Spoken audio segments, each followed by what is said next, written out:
Well, chances are pretty good that they could. Draft choice on the Bible. Yeah.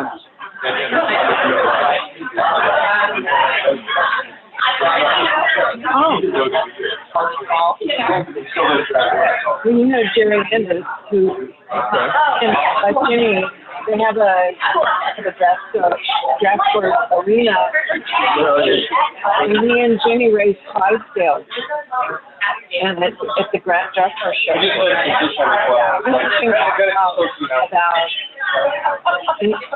She doesn't matter if you're talking about making paper, and draft board, or taking plastic on there's The other way.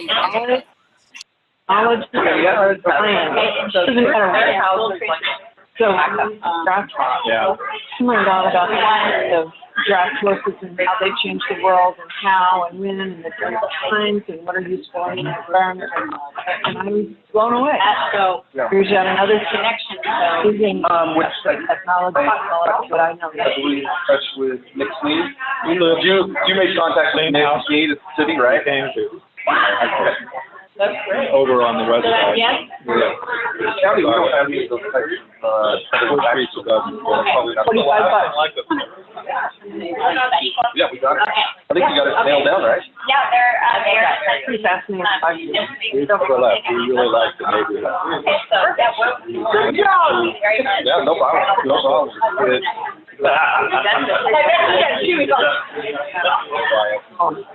Well, yesterday was, so I didn't get back to the email yesterday at all. We're going to march through. I just saw it at the cat. 100 emails. I'd just like to house on one level. Fascinating. But, you know, that's something we never thought about as we get older. And so that's been good, but we own a fair amount of property. So Just and I have a kind of a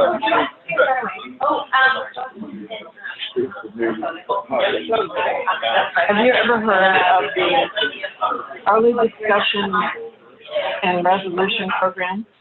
early discussion. Apparently a lot of it worked past 5 years ago.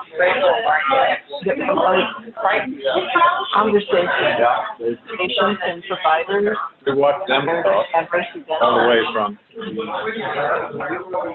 all the way to Our don't. company this morning, I heard that. Rudy was And I heard it. After evaluating, there's a aggressive guy, really nice person. yeah, it's about mediation, but I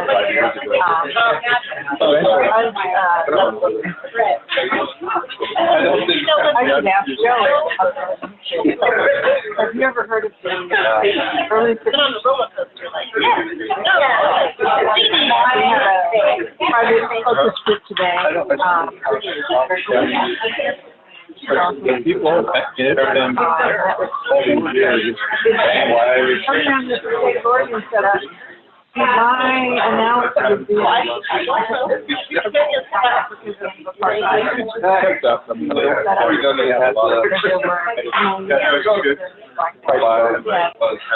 use their husband. Rob was going to get in. I mean, I think before Red kind of how we got shot. Then they had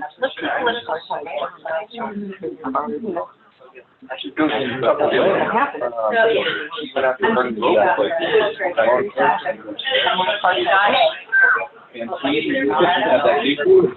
all these people that and Gets from the kind of drink.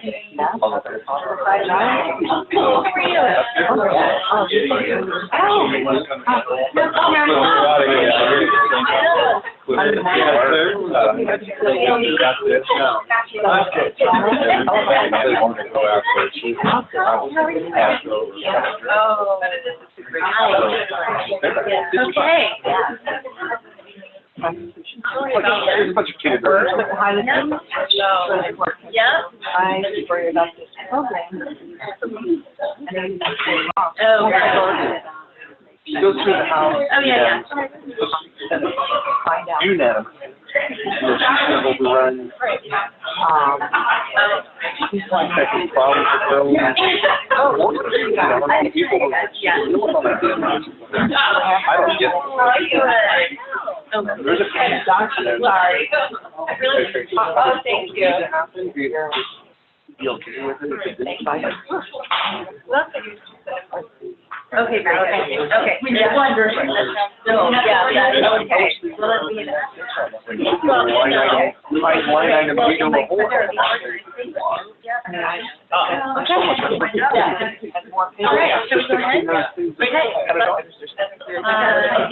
Okay, good. Okay. Happy August. I don't know if July.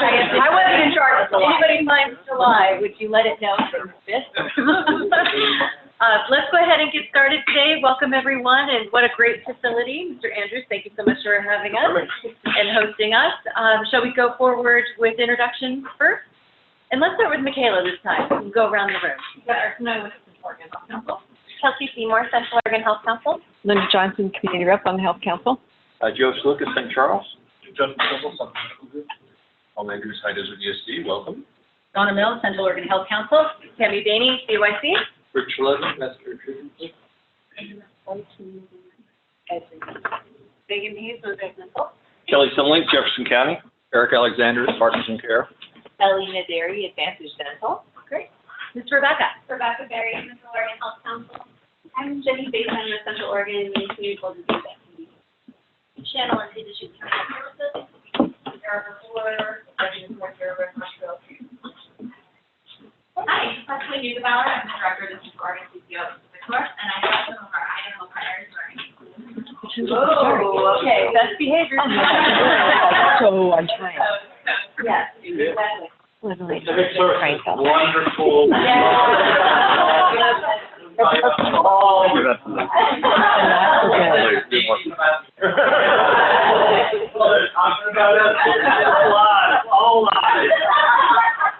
Is this helpful? Asking. Elizabeth. And I'm Oregon Council.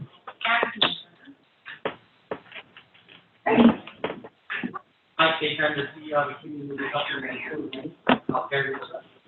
I heard there's another mic. There is. It is like this, so. Okay, all right. Great. As I get to that meeting, I don't know. to their list. Wonderful. Wonderful. Morning, afternoon. Okay. I was last word on the CEO of the Idaho Primary Care Association. Great. I'm Matt Bell with the Civic Social for Idaho Operations. I'm here also for ground.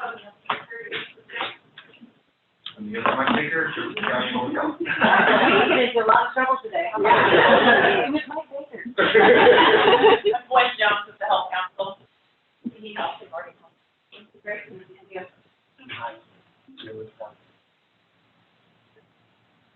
Excellent, wonderful. Welcome. I'm here. Yes, Patty Adair, Deschutes County Commissioner. wonderful. Divya Sharma, I'm the Chief Medical Officer of Central Oregon IPA. I'm an intern at Plain Community Health Center. Excellent, wonderful. You could both join. And do we have anyone who's joined us on the phone? Janice Garceau, George asked me to sit in his stead. Excellent. Hi. Hi. Okay. Public comment? It'll be hard. And we do operate a little informally, so if there's a question or something, someone just maybe talk to get Rick. And and then he'll let us know if he needs to. Don't worry, Commissioner Simlink has already been trying to. Excellent. Okay, good. All right. Straight up. Excellent. Okay. Rebecca. Yes, please, Rebecca Show. I have my partner. Excellent. Hi. You all knew that this was coming, the 2019 Regional Health Assessment. Did you want a drum roll? Can Yeah. Here it is. Yay. So this has been a 15-month project, and we'll go a little bit into detail about that, but it's really exciting to be able to release this here and share it with all of you. I just really quickly wanted to go over a couple of things. First of all, you'll see on page 3 and 4, the board of directors actually endorsed this. So that's what we were asking for your blank signatures for, not for Chad. So, if you want real signatures, Donna said there will be a signing afterwards. Great.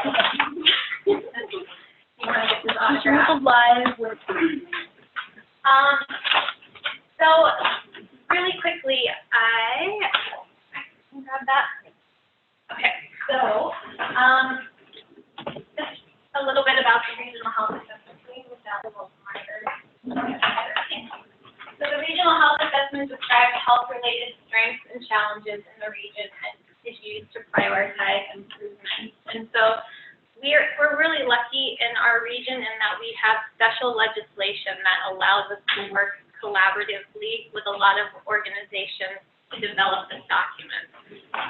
For example, we have public health, behavioral health, the early learning hub, the hospital, just to name a few, and all of those entities actually use the data within the health assessments to fulfill the requirements of their own health assessment.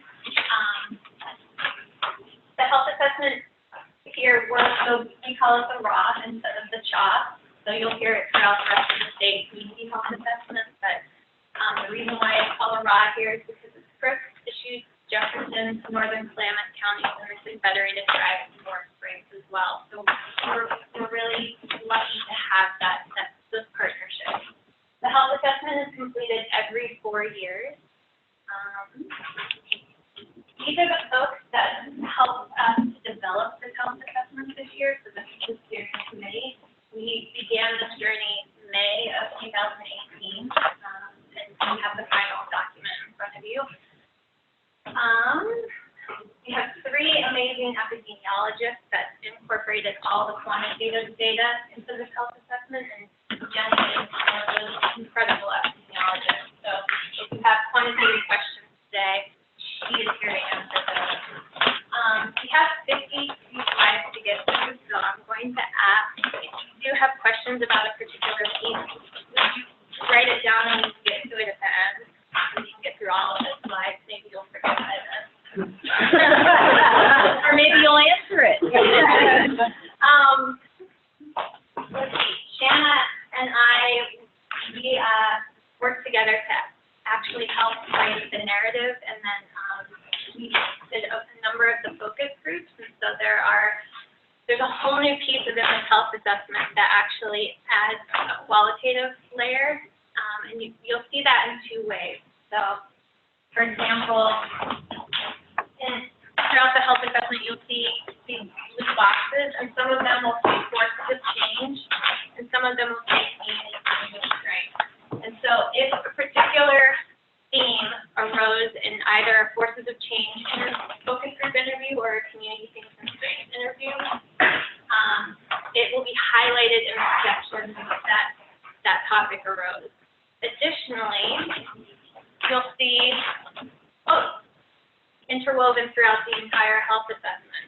So through the 24 focus groups that we did throughout the region, there were specific themes that really came up over and over and over again. And so we took some of those direct quotes and interwove them throughout the health assessment to kind of give more of a true person story to the data. All right. Rebecca, I just wanted to mention that the PowerPoint presentation is actually in your packet and starts on page 20, as well as obviously. Thank you. So there's actual print copies today. Feel free to grab them. But there's also on our website, if you just go to the home page at the very bottom, there's a reader digital version and a print digital version. The nice thing about the digital version is you'll see in here there are a lot of links for more information. All of those links are live on the digital version, so you don't have to type in this long link. That is also one new thing that we had in the health assessment that's different from previous ones. We actually direct people to reliable resources where they can go for more information on a particular topic. All right, now we can get going. So, again, we mentioned that there are 4 different types of assessments. And this executive summary that we're going to go through today will hopefully, the hope is that it will help you to kind of see what potential priorities rise to the surface and the things that we might want to consider for the next 4 years in our health improvement plan. We're also going to talk about the prioritization that was done at the end of this PowerPoint.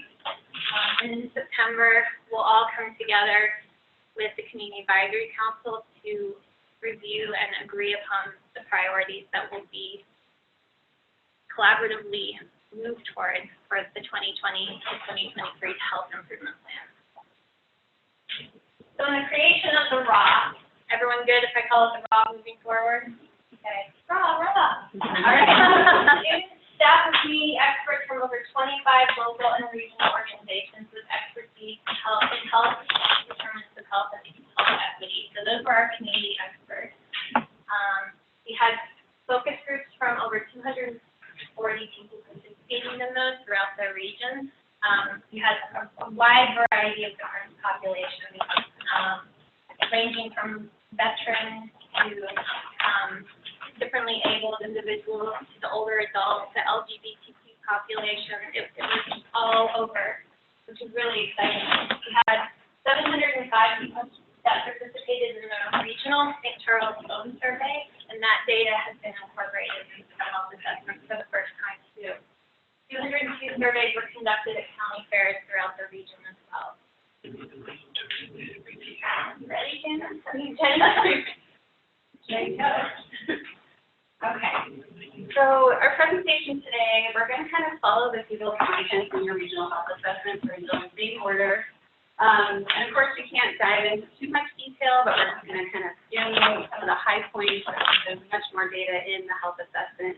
And my apologies to everybody who heard this about an hour ago. I'll probably be repeating a lot of the same things. So we'll just kick it off with demographics. And during the presentation, I do want to point out we're going to be presenting both the quantitative data and the qualitative data. So you'll see some quotes kind of scattered throughout our presentation for that community perspective. Okay, so let's start with demographics. Probably not a surprise, we are growing. We're continuing to grow. This column over here on the right-hand side shows the Central Oregon population change between 2010, which was our last full census, and 2017, which was the most recent data available when we created the assessment. So you can see in Central Oregon, we've grown by over 33,000 people in the past 7 years, which is about a 16% population increase. Where if you look at Oregon, Oregon is also growing, but percentage-wise, we're growing faster, more than twice as quickly percentage-wise than Oregon as a whole. And I just want to note, too, our population is sort of demographically shifted a little bit older than Oregon. So we have a larger proportion of people aged 65 and older here in Central Oregon, especially in Crook County, compared to Oregon as a whole.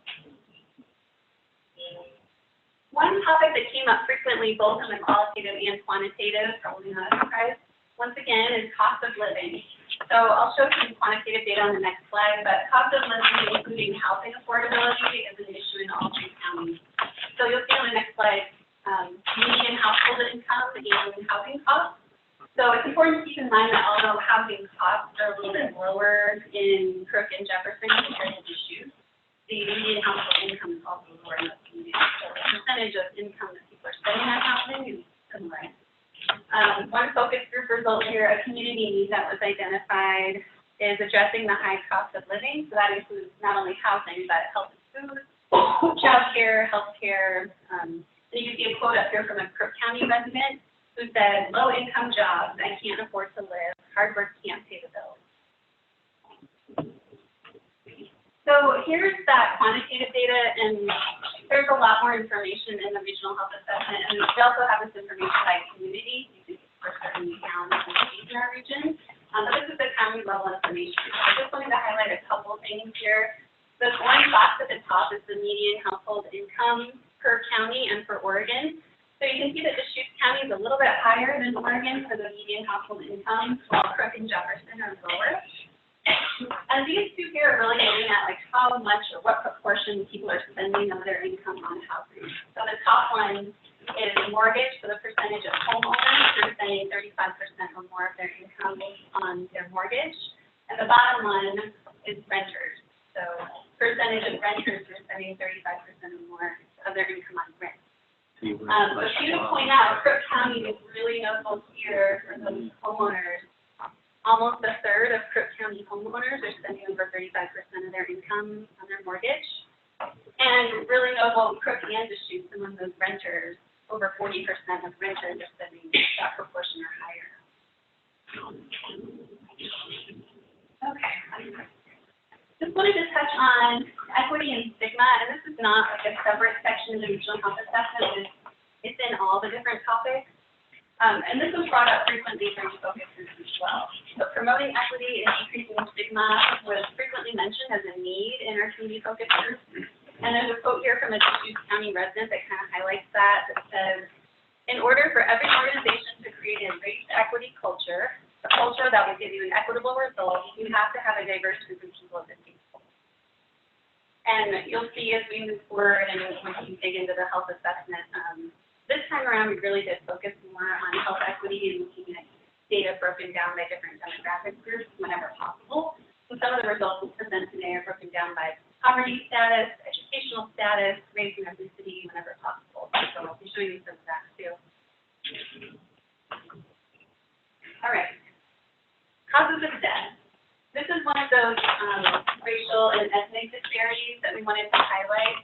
So over here on the left, you can see American Indian and Alaska Natives in our area have a lower life expectancy than the overall population in Central Oregon, while Hispanics have a higher life expectancy. So in Central Oregon, American Indian and Alaska Natives have a life expectancy right now of 72 years, where Hispanics have a life expectancy of about 85 years.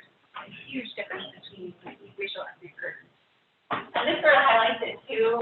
This graph shows all-cause mortality, so death from any cause. And this is age adjusted, so it doesn't take into consideration the demographics of that group age-wise. And one really important group to point out is within Jefferson County, you can see that the all-cause mortality rate among American Indians and Alaska Natives is almost double the below all-cause mortality. A few more disparities we want to highlight for these sections in the beginning. There's an education and an income disparity for quality of life. And this is perceived quality of life, so how people describe their own quality of life. So a lower percentage of those who only have a high school education or lower report that they have a good quality of life compared to those who have a college education or higher. So you get a similar trend or similar pattern with poverty status. So those living at or below the federal poverty level, a smaller percentage of them report having a good quality of life compared to those living above the federal poverty level. And you see a quote from a Jefferson County resident up here during the focus group. He said, quality of life is great if you can afford it. We see a similar pattern. We see a similar pattern for self-reported health status. This is overall how people say their health status is. These percentages represent the percentage who said they have excellent, very good, or good health status. So you can see in Central Oregon, the blue bar is those living at or below the federal poverty level. About 67% of them say they have excellent, very good, or good health status, compared to about 90% of those who are higher income levels. All right. We also see income level being strongly linked to chronic condition prevalence and prevalence of chronic condition risk factors in Central Oregon. And one example here is that a higher proportion of those who live below the federal poverty level smoke in our area and are also classified as obese compared to those who are above the federal poverty level. And there's a quote here from a Deschutes County youth who said, "It's sad that people in poverty only have access to the worst foods in this country." Here's that data on smoking. You see in Central Oregon, again on the right, around a third of those living at or below the federal poverty level smoke, compared to about 15% of those who live above the federal poverty level. So a significant difference statistically between the two groups. Okay, a couple slides related to cancer. So data from the assessment tells us that all 3 Central Oregon counties have a higher overall cancer incidence rate, so those are new diagnoses of cancer, compared to Oregon as a whole. And among new diagnosed cancers in Central Oregon, breast cancer is ranked number 1, so the most prevalent. And melanoma, another one we wanted to point out, melanoma rates are higher here than they are across the U.S. as a whole. So Deschutes County is actually number 1 for new melanoma cases in Oregon. This one shows cancer mortality rates, so deaths from cancer. And they're a little noisy just because of the number of people is relatively small. But you can see, especially over the past 3 years, Crook County, which is this lighter gray dashed line, they've been seeing higher rates of cancer mortality compared to the other 2 Central Oregon counties.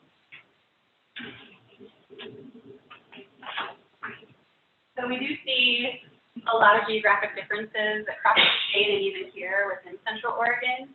Here's another example. Jefferson County for diabetes has a higher prevalence rate and a higher mortality rate from diabetes compared to the state as a whole. So if you look at Deschutes County, Deschutes has a lower prevalence rate and a lower mortality rate.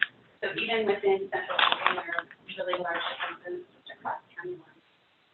There's a quote here from a resident of Confederated Tribes of Warm Springs.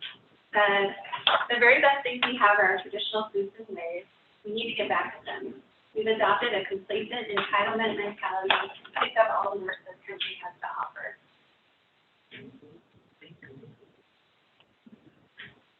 Moving on to communicable diseases. So good news, I'll show you the quantitative data on the next slide, but we have been seeing improved up-to-date rates for 2-year-olds across Central Oregon and across the state as a whole, which is really great news and exciting. Of course, there are always opportunities for improvement, not only among the childhood, but among adolescent and adult communication rates in our area. So here's that quantitative data. You can see since 2015, Oregon is this dark blue line, so it's increasing across the state as a whole, and they've been doing a lot of really great work around that. But our 3 Central Oregon counties are also improving and increasing. And for the first time, maybe ever that I can remember, all 3 counties have a higher up-to-date rate than Oregon as a whole. But of course, you know about herd immunity, you know, we're far below where we need to be to help protect our community. There's still a lot of different communities there. A word on communicable diseases, including sexually transmitted infections. There's more data in the assessment about gonorrhea, syphilis, and HIV, but we wanted to highlight chlamydia because it's the most prevalent sexually transmitted disease in our area. And it's increasing. It's increasing across Oregon, it's increasing across the U.S., and it's increasing in our 3 Central Oregon counties. And in 2017, Jefferson County has traditionally had higher rates than the other 2 counties, and higher than Oregon as a whole. And in 2017, their rate was statistically higher. It was about 1.6 times the rate in Oregon. So I can tell you, knowing the data now, we're still on track to be increasing moving forward. Also wanted to highlight parasite diseases or diarrheal diseases. We actually have higher rates for a lot of these in Central Oregon compared to Oregon as a whole. So this column over here on the right is Central Oregon, and the dark blue shaded rows are those where we're statistically higher than Oregon. So you can see for CAMP-E and for E. coli, SX, Giardia, and Vibrio, we have statistically significantly higher rates here than across Oregon. And another really important thing to talk about around communicable diseases are outbreaks. So these, you know, it can be in schools, restaurants, long-term care facilities, but when we break it down by the setting or facility type over the past 6 years, over 60% of all of our communicable disease outbreaks are in long-term care facilities. Not only those residing in long-term care facilities, but those who work in long-term care facilities. That's a huge need and continues to be in our area. And nearly half of all the outbreaks those years put in norovirus outbreaks. And kind of difficult to contain in that type of thing. The second most common is influenza. And over to Gina. All right. Moving on to maternal health and pregnancy, this graph here shows the percent of births for when prenatal care began in the first trimester.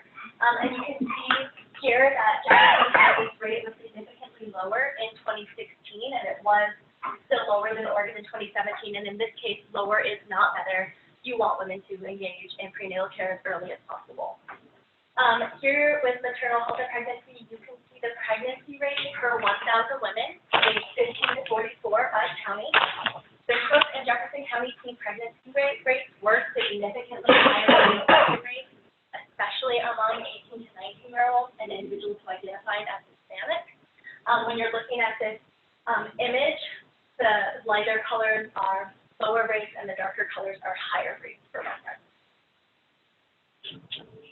So in Central Oregon, Jefferson County did have the highest rate of preterm birth, gestational diabetes, and pre-pregnancy obesity. Kirk County had the highest rate of mothers who smoked during pregnancy. And we do know that alcohol consumption during pregnancy has increased in recent years in Central Oregon, with pregnant women drinking more frequently and in higher quantities than across Oregon as a whole.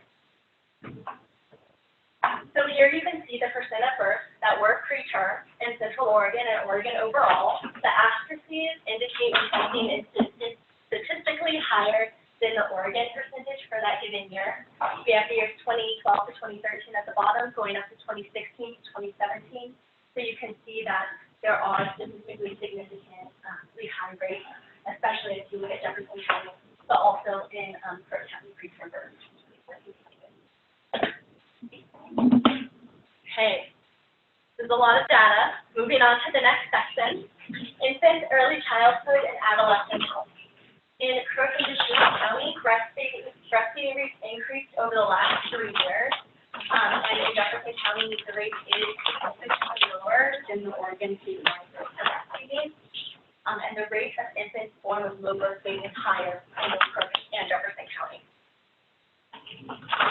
So in this map here, you can see the percent of births that are considered low birth weight. Again, infant low birth weight per 100 births, with the lighter colors being lower, the darker being higher. So you can see the differences there. Among Central Oregon students, cigarette use was more common than other cigarette or other tobacco products, and one of our youth who was under 21 did let us know that sometimes people will have their friends over 21 buy products like alcohol and tobacco, which was a concern to those youth. And here you can see on the graph to the right the percent of 8th and 11th grade students who smoked or used tobacco products in the last 30 days is the measure. And again, that asterisk indicates statistical significance, so being statistically higher than in Oregon. And you can see in Jefferson County, the use of other kinds of tobacco and cigarette use was significantly higher, and in Kirk County here in 2013, use of other kinds of tobacco. All right, this is our positive use development metric. Positive use development looks at well-being and social connectedness for our 8th and 11th grade students. And we can see here that around a third to almost 50% of students did not meet that positive youth development benchmark in both 2013 and in 2016. From our focus group, we learned that for our community, focusing on youth, including the prevention of adverse childhood experiences, high school dropout rates, and alcohol, tobacco, and other drugs is really important. That came up repeatedly. We did include some of the ACEs on the right for reference as well. Next section, mental health. So in 2017, we saw the highest number of suicides in Central Oregon compared to the last decade. It's a little hard to see here, but you have your ROS, so you can look at it there. But there's a gray bar here, and it is a good bit higher than in past years, and that's the number. And then you can also see the rates here. So Oregon is the dark gray line, and Central Oregon is the blue line. So our rate is also higher than the Oregon rate for the suicide mortality among 15 to 44 years of age was higher than population in Oregon overall. So here you can see this is broken down by age. There's 1 to 14 on this side, 65 plus on this side. The gray is Oregon, the blue is Central Oregon, and these two are statistically significantly higher in Central Oregon versus Oregon for those two. When we're thinking about suicide mortality, greater than 50% are completed with firearms. And you can see that on that top bar there, the number of suicide mortality mechanisms and firearms used by far greater, followed by suffocation. Mental health. This is an amazing quote from one of our youth. They said, "I see a big gap for children of color compared to white children. It seems to be getting bigger, and it's hard to explain to younger siblings. Some families struggle with mental health or poverty issues, and the gap continues to become larger when comparing white versus minorities." And we do know that there are a greater percent of females compared to males who are diagnosed with depression in Crook and Deschutes counties, and in Jefferson County, more males than females reported being diagnosed with depression. Ready for the next section? I know this is a whole lot of data. Bear with us. Alcohol, tobacco, and drug use. So overdose deaths related to methamphetamines have increased, and overdose deaths related to opioids have decreased in Central Oregon, and this does follow a statewide trend around that. Here you can see the 3-year methamphetamine overdose death rate in Deschutes County in Oregon. It's the data we had with the number here, so it's a little hard to see the color into it. It's a bit higher in recent years. And then you can also see the rate, and Deschutes is lower than the Oregon rate there. All drug overdose hospitalization rates have increased. However, risky prescribing practices have decreased, and again, this follows a similar statewide trend. So here you can see the 3-year all drug overdose hospitalization in Crook County and kind of that green line that keeps going up there. All right. In Central Oregon, a greater percentage of males reported heavy drinking among 18 to 54 years of age. However, females over 55 years of age reported heavier drinking compared to males. And we did want to point out that heavy drinking is defined as consuming an average of 2 or more drinks per day for men, 1 for women, and binge drinking would have been 4 or more drinks for men, or for a woman, and 5 or more for a man on any one single occasion. So here you can see the percent of adults who reported heavy drinking in the past 30 days. The gray is the total, so male and female combined, and then you can see the males in the dark blue and the females in the light blue. It's broken down by age, 18 to 34, 35 to 54, and 55 plus. You can see those differences there. Okay, unintentional injuries. Unintentional injury deaths have increased since 2012 in Central Oregon, and males do have a higher unintentional injury mortality rate than females. The leading causes were motor vehicles, falling, and poisoning. The age-adjusted unintentional mortality rate by Jefferson County is described here. Again, the male-female combined is in that light gray. The male is in the dark gray. Females are in the blue. You can see that there's this little double cross in showing that the rate is statistically significantly higher in males compared to females in those locations.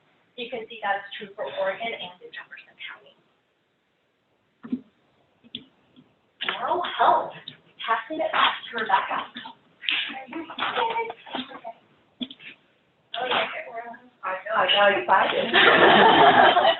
So, two great highlights here. So approximately 30 to 40% of adults in Central Oregon did not visit a dentist or dental hygienist during the previous year. You can see that data down here. These are the folks who actually did see a dentist or dental hygienist. And on top of that, 70 to 75% of Central Oregon 8th and 11th graders report that they've had a cavity. So a lot of opportunities around oral health. Healthy environments.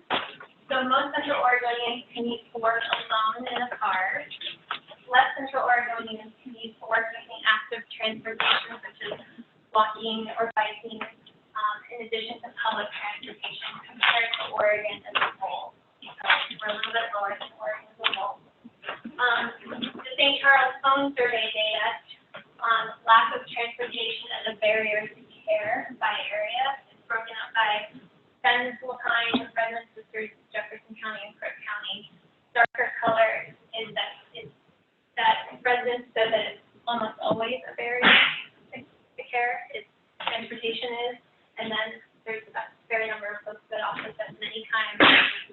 education is a barrier to accessing healthcare. Another quote, we used to be a small town and the public transit system has not caught up. We had some really great interviews with youth throughout the whole region. They were quite insightful. Healthy environments in your raw. So you'll see that we left the figure numbers up there. It's easier for you to find those when you're looking for your health. You'll see a legend that's associated with this to show the different colors. But the darker the color, so the kind of purple, I don't know what color that is. There's purple color on top, means that it's a very hazardous air quality. And then the red is very unhealthy air quality. So all three counties had a greater number of unhealthy days for asthma and other lung diseases in 2017 than in previous years. Creating better public transportation systems, safe alternate commute options, and community spaces were identified as community needs during our focus groups throughout the whole region. And preparing for and developing community resilience around forest fires and drought were also mentioned as growing concerns. Access to care, we're almost done. So another great quote, a major health concern is getting quality care no matter what insurance you have. Doctors treat people different by insurance. All three Central Oregon counties have a higher portion of uninsured adults and uninsured children compared to Oregon as a whole. I do want to point out that this came from the American Community Survey data from 2012 and 2016. So it will be interesting to see how this shifts as we get more up-to-date data moving forward. In all three counties, a higher proportion of those with a high school education or less were uninsured compared to those with a college education. So the greater education somebody attains, the more likely they are to access and get health insurance.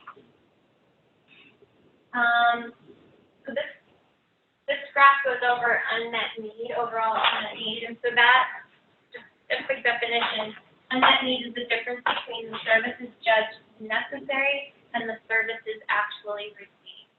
And so a lower number actually means that there's a higher amount of unmet need. And so the higher the mentioned, but that score is actually 42. That will be in your health assessment. So the areas that have the highest unmet need sections are Warm Springs and Brinesville in our region. Focus groups identified improving timely, affordable access to behavioral health care and support as a top community need. And secondarily, decreasing wait times and promoting specialty care. And when they mentioned specialty care, they meant things like cardiologists, things like that. That was identified as the second greatest community need. And these priorities really were especially true in rural areas. They definitely came up a lot more. Okay, here's your chance to ask some questions about this. Direct them all to Jenny. And then we're going to go over the prioritization next. But do you guys have any questions about that data? Sorry. With the uninsured, did you guys break it out by medical and dental? I have a feeling the dental uninsured people is probably going to be a lot higher. Yeah. We do that, I can't remember. We don't have that information, I don't know that we have access to that information, we get the community. Yeah. I wonder how closely that would tie back into the number of patients not seen by the dentist, right? Right. This is current. Yeah, you know, and we do have dentists broken out in the access to care section, so in each community, how many dentists are available for the population. And then if you take that even further, how many of them are within the Oregon Health Plan, right? Because that changes actually dramatically. Absolutely. Yeah. Is the criteria for qualifying for dental care the same in terms of the FPL as it is for medical? It's a little bit stricter. For children, I know it's the same, but for adults, I think it's stricter by I think it's the same, but the benefit design is more limited for the adults. Exactly, yeah. So then when you have the community, I forget what they're called, who help with the navigators that help with getting people on to OHP and things. Yeah. Do they automatically then also, if they qualify for dental at the same time, put that in? But a lot of people don't know they have dental. They think they're just getting medical, and then they discover that, well, they haven't done anything. So that's another opportunity area. We've had patients show up to the ER and then after the fact, we get contacted by the very CCOs and we're, the patient realizes that they're an Advantage Dental patient after the fact. So we're held accountable to ER utilization, but the patient has never even been seen in one of our offices. So there's a huge gap of the patient understanding their benefits and where to go. We do have recently, probably in the last 6 months, done a much better job with our assisters. They have a packet now that they go over with each of the newly eligible members. Talks about, have you seen somebody in primary care already? We do have a dental benefit. So really working on that, but some long-term members probably still don't know. And it varies region by region, right? Yeah, we're better at it in Central Oregon, right? And are we everybody, Ellie? And while we may have improvement in making sure that Oregon Health Plan clients do know and have access to dental care, there's a whole other issue for the non-OHP clients, particularly once you're on Medicare, and you have to choose whether to purchase private dental insurance. And the advice most of us are given is premiums are not worth it. And yet that's at the time where you're going to need the most major work. On the commercial side, unfortunately, that statement is accurate. You're better off putting your premium in a bank account and then paying cash because you qualify for cash discounts or whatnot. So that uninsured portion for seniors, which is a growing part of the population, is probably going to get bigger. Right. That's accurate. I have one other question that's not significant, it's just out of curiosity. You mentioned the digestive tract diseases with qualli and all of that. Is that river water related, or what is that? A lot of them are water, and some of that has to do with our recreational water sources here, because rivers make a lot more than that. And some are, any kind of fecal oral contamination, so if you go to a restaurant and you're supposed to, a worker has it, a lot of them are traced back to kind of recreational water sources. I might be moving after that. I was hoping you would say don't drink the river water. That's where, there you go. There's the solution. Maybe we fall in the other category of binge drinking. Any other questions before we move on to prioritization? Thank you, guys. I would just ask, is there anything that was really surprising to the group? Or does that ring true with what you're, kind of what we see and are experiencing? I thought it was interesting that just the demographics in between Crook and Jefferson, between female versus male for mental health, it just seems a little strange. And I don't know if it's what's driving that. Why females compared to males were diagnosed with depression more in Crook and Deschutes versus in Jefferson, and how big is that difference? And I was wondering, how does that go to the income, the health status, ethnicity? Yeah. Because I also think of it much more as who's accessing to get identified, right? So culturally, in Jefferson, men are more ready to access health care, where they then do get identified more, because usually a lot of these things are skewed more towards females just because they access a higher rate. So there could be evidence of improvement, not evidence of failure. Exactly. So I just wonder how many are not being diagnosed in terms of males in the Jefferson and Deschutes. I mean, not Jefferson, excuse me, Crook and Deschutes. I have the numbers. Great. That's on page 162. So in Crook County, females, it's almost 40%, around 39%, reported having been diagnosed with depression at some point in their lives. So these are adults, so anyone 18 and older. Where males, so 39% for females in Crook County, 32% for males in Crook County. in Deschutes County, 30% for females, 15.8% for males. And then in Jefferson, we're kind of flip-flopped. We see 31% for males and 24% for females. But to your point, Divya, they've got to present in order for this to be captured. This is self-reporting, so this is coming from the birth data. Right. So we're asking folks, have they been diagnosed? And this is at any point in their life.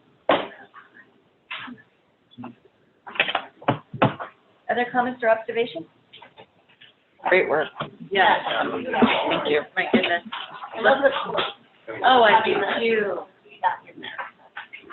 We really wanted to add that qualitative piece, and our steering committee was really supportive of that. So we was exciting to see and it really puts more of a human face on all of the data. I wanted to take a moment and share these prioritization scores. So you could use packet. So these are the organizations that participated in these scores. And so this was done at our operations council and then our raw RIP steering committee. So when you're ready, we're going to move back up to the scores. You good? Okay. So these scores, so we did what is called the Hanlon method. Some of us get all excited about this, but we understand not everyone does. There are three kind of lenses through which to provide a score on a particular topic. And so these teams that filled out the scores for the organizations and teams that were in those organizations, they took a look at all of these topics and actually scored it based on how much of an impact it has on the population as a whole or a particular vulnerable population.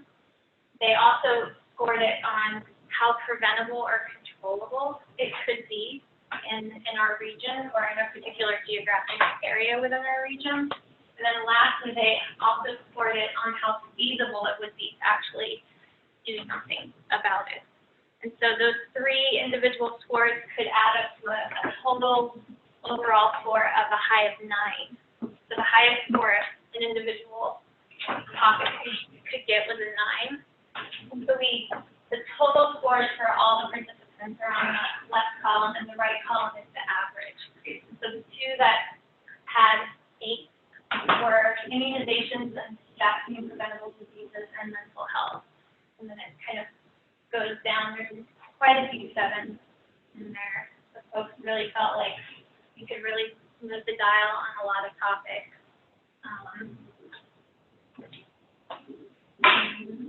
Going down a little bit, so you can see it all the way down. Drought, unfortunately, has 4.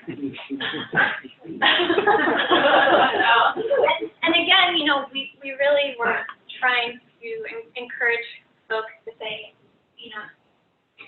within the health-related realm, not necessarily just healthcare, but when we're talking about health as a community, where can we collaboratively really move the dial? Any observations about this?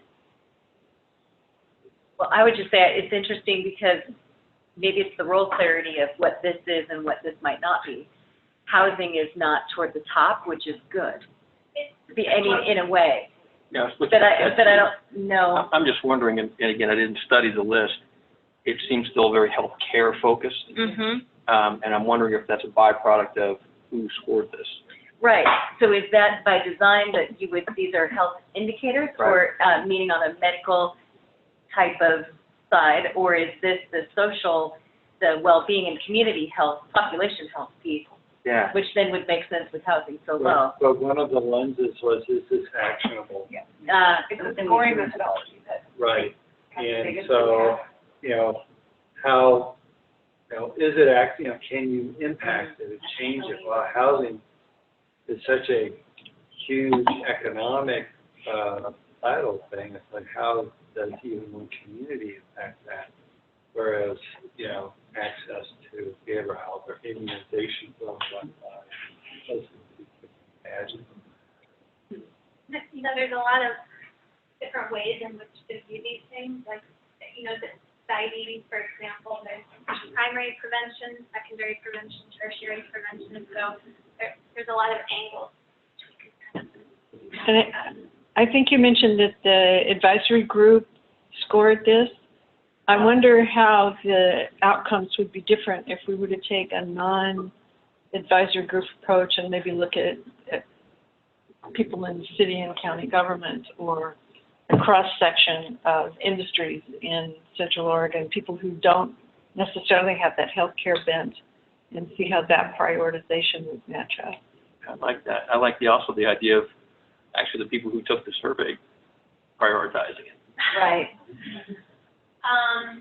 This prioritization takes about 2 hours to complete.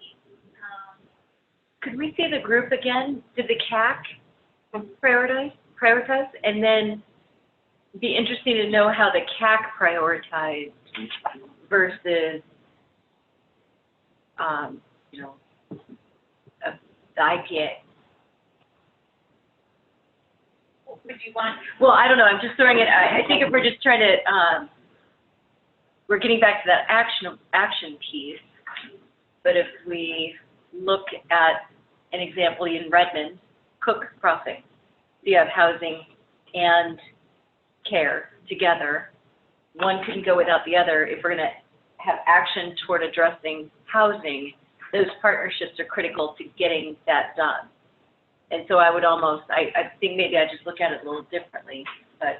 Yeah, I think you're right. I think there's a continuum here, right? So you've got some big overarching things like housing, living wage, all of those types of things. And then you've got obviously the outcomes, which is really what we're seeing here, obesity, and then in between, I think there's some of the social determinants, access to healthy foods, all of those things are kind of in line with what we're seeing in some of these outcomes. But it would be neat to kind of try to map this so that there are inputs into this as well. And what we're seeing is the results. We're trying to treat the results, which are important. Having access to, these services. I also see, and in some sense, this actually is really good that way. I see the 8s and the 7s to be a little bit more downstream effects of 6s, 5s, and 4s. So it's kind of interesting, if you think about, just low income and education level and alcohol use and all that stuff. Those are very intertwined with mental health, tobacco use, obesity, adverse childhood experience. So they're not obviously disconnected. And I think and that's where, depending on what you pick, you're going to end up going upstream in order to really have an impact. And then that's when we all struggle with, well, are we really ignoring that, or are we doing this, or how do you narrow the focus? So, if whatever you pick from those 8s and 7s, I feel like as you dig deeper into those, you're gonna touch on the things that are probably more upstream, that are lower. And I think I would add that, remember that the regional health assessment is the data that's to drive these decisions. And so this is the backdrop for the people that are taking this. Right? They're like, what does the data tell us? This is what the data tells us. And you can't look at one without affecting another. Right? Linda. The other piece is that this is still, it's a public document, but when we think about it in terms of actionability, we tend to think about it as a healthcare community. And some of those items have nothing to do with healthcare. So we feel like we're pretty low on the impact scale, which brings us to, so now that we have this data, what's our plan for taking this data out to people who have more power to impact those areas and to start to partner with them? What's our role to take this out to the general community, or the Chamber of Commerce, or the business community, or whoever? And to give it to them in a presentation like this, where they can succinctly get a clear picture of, well, I could play a role in this. Can you clarify, just based on what you said, how objective versus subjective this was? I mean, if indeed this was a primary tool for determining this, as opposed to, what was the third qualifier? Actionable. I think. Actionable, yeah, that feels more subjective to me versus this says immunizations are incredibly low in our area. How much was it So they objective were, versus subjective? so with all of these topics, they were given key data points within the health assessment to consider in the outcomes of their decision. They But were in the asked end, to actually they take that put a data. number down. Rebecca, go ahead. I'm curious what the process will be next month to get to the view. Homework. That's right. We're nervously planning it. So I'd like actually to have you take a look at next month. And Justin, is your question related to the document that's up? I guess it's similar to the, is there anything, I mean, there are things on the list that maybe move up one, down one, or whatever, but does anybody see anything on the list of so, well, that shouldn't be up there? I mean, ultimately, you got to start somewhere. It's like, it's a pretty good jumping off point. It's better improve safety. So, I didn't, to me, the top ones kind of makes sense. I mean, there are other ones maybe I would feel should be higher or lower, but ultimately, it's a pretty solid list. Impact even 5 of those things is pretty terrific. I have a question about the vaccinations. According to the information I've been given from our health department, that our county just keeps getting more and more a larger, small segment that's unvaccinated, and yet you're saying that the numbers are actually improving, that more people are getting vaccinated, because that's not what the health department has been telling us. You know, we had the bill 3063, and it died, and you know, I showed a map of our state in 2000. The state was pretty white. I mean, most people were vaccinated. And, you know, places like Deschutes County now are much darker. So you're saying that that really isn't a trend? That I'm going to have Jenny answer that because she has issues. Yeah, I mean. So this is, the data we showed, that was only the 2-year-old immunization rate, so it's only gone up by like 1 or 2 percentage points, so we haven't increased. I think 2017 was the first year all 3 counties were actually higher than Oregon. We've been doing a ton of work to try to improve that 2-year-old. I know. I mean, we definitely need to improve it because there's such a huge population that. Right. So we still it's have. Just 2-year-olds that you're talking about. 2-year-olds on this particular graph, but, you know, as that's the case in the county, we still have those pockets that are very, resistant is the right word to the interventions that we're implementing. So we're kind of hitting like a ceiling effect right now with how much based on what I know. Can somebody give the number of how many vaccinations someone from 0 to 18 years has to have? Somebody tried to tell me it was 72 or something today, and in an earlier call, I thought, well, yeah, my horses get that many vaccinations. I mean, some of them are combined, but they get like 7 or 8 a year. Yeah, and I think the data that we showed was up to date for all of them. So we may be making progress on some of the different types of immunizations, but unless they're up to date for all of the total number, the whole series, I remember the exact numbers of each, but if they're up to date for all of those, then they're counted in this up to date number. And even though they've been improving, we're still at the top end, still at like 69, 70% on a good day. And there's an inverse relationship with education level versus an income level versus vaccination rates. So the lower income people actually are vaccinating more. Yes, they are. And so you know, we may be seeing, because a lot of the efforts are in the OHP line of business. Those are the, you know, we've got the QIMs, and we've just in healthcare, there's a lot of efforts that are being put in. And then the never vaxxers just happen to be the ones that are of higher income. So that's where the pockets are, which is unfortunately, that's the dangerous part, because a lot of those kids go to the same school. And so you've got with major pockets of kids that are makes everyone dangerous for exposure. Really can't be vaccinated. And then I heard like a week ago or so that we had like no hospital beds. There was like one hospital in Portland that had beds. Boise didn't have any beds. I mean, that's what I was just told. So I mean, and this isn't even flu season. So I thought that the hospitals are full. Yeah, the hospitals are full. St. Charles was full. Yes. It fluctuates. It's hasn't been that bad since we've increase the number of beds and open the tower. We will get, some spikes. Now, what it's specifically due to, I'm not sure. I know. This was the head ambulance person for the county, and he was like, "Oh my gosh, we're full, and it isn't even flu season. Where do you take somebody that really needs to go somewhere?" So We'll see if we can find it. 72 sure sounds high, so I think we'll try to find the number. I know. What is that So number? if anybody wants to, at least an average. I know it's windy. Off the top of that, I'll try to get that, I'll calculate it as best I can. There's lots of combo vaccines, but I'll try to estimate as best as possible. Okay, groovy. I need that ammunition. All right. Yeah. Okay. My poor horse is Okay. established. One last thing, so 2 months ago, the board kind of came up with these 5 broader ideas, concepts that they were interested in kind of considering for, potential priorities for the health improvement plan.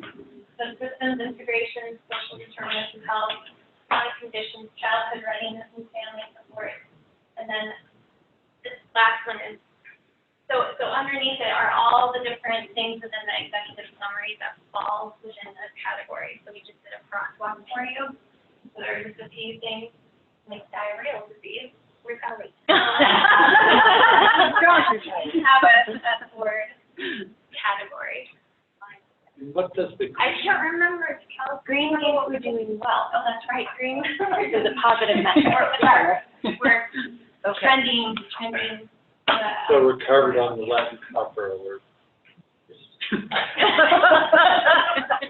I was really worried about that. Up at night? Yeah. Okay. So Megan, to answer your question about what we'll do in September, so I'm hoping that between now and next month, you could kind of really take a closer look at that executive summary data. And then also have some conversations with your local experts to kind of synthesize and kind of digest that data.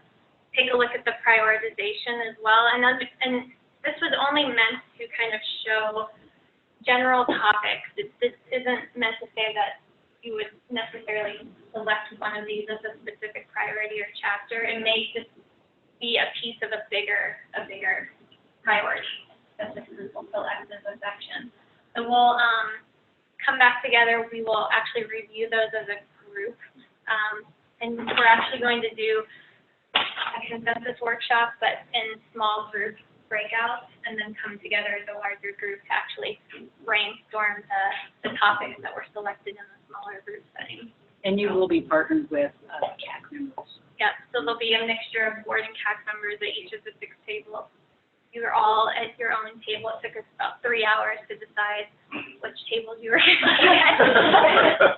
Rock, paper, scissors. I figure out how some things ended up under systems integration or chronic condition. I mean, I sort of look at depression rates. Why is that a system integration versus a chronic condition? I think we thought that a lot of these would go under a number of them.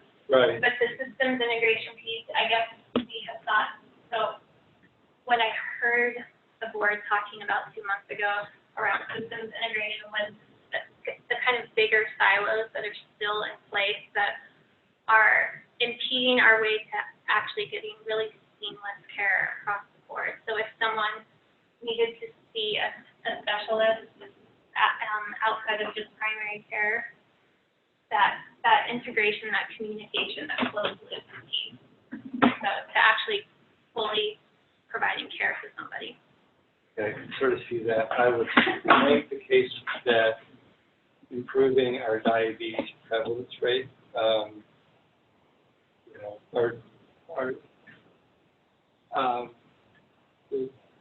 getting our A1Cs below 9. I think we plateaued what primary care can do in a silo.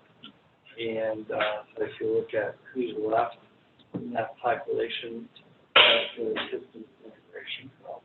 Okay. So I think there's a lot of ways of. So moving that one over. Yeah, they're just hard to. Yeah, and this was just kind of, I meant to say, like. You're making a judgment call whenever you make those. Yeah, it's true, and it was only census showed that there were a lot of things in the executive summary that really fall under one or more of the categories of this group outlined. So be ready. Look at these over the next few weeks and be prepared to, and we can, I mean, obviously it's not in stone. So during the course of that discussion point next month, we can adjust them a tad if necessary, categories. By all means. Very good. Lump. Okay. Great. Yeah, Great. so Okay. I just had a quick ask. Again, you review this and perhaps come to the September 12th meeting with 2 or 3 priorities that you feel really strongly about including in the regional health improvement plan, because I would like those to be in the front of your mind when you start your small group discussions. Wonderful. And again, I'm sorry to be a dead horse, but so having all the drug ones over on systems integration and having drinking under chronic conditions makes absolutely no sense. They're really the same condition. 80% of what we're seeing in the hospital is drinking related. Drug use in hospital settings is a huge minority compared to alcohol. And given how we in Oregon glorify our alcohol and marijuana, we love it entirely. That's questionable. Yeah, I mean, it's been amazing to see your substance use disorder coordinators, what they're seeing in that. Yeah, late stage alcoholics is what they're really doing. Phenomenal. So that's a plug for moving. Well, I don't know the right answer, but why they're separated seems like the old stigma, drinking good, drugs bad. Yeah. Okay. Okay.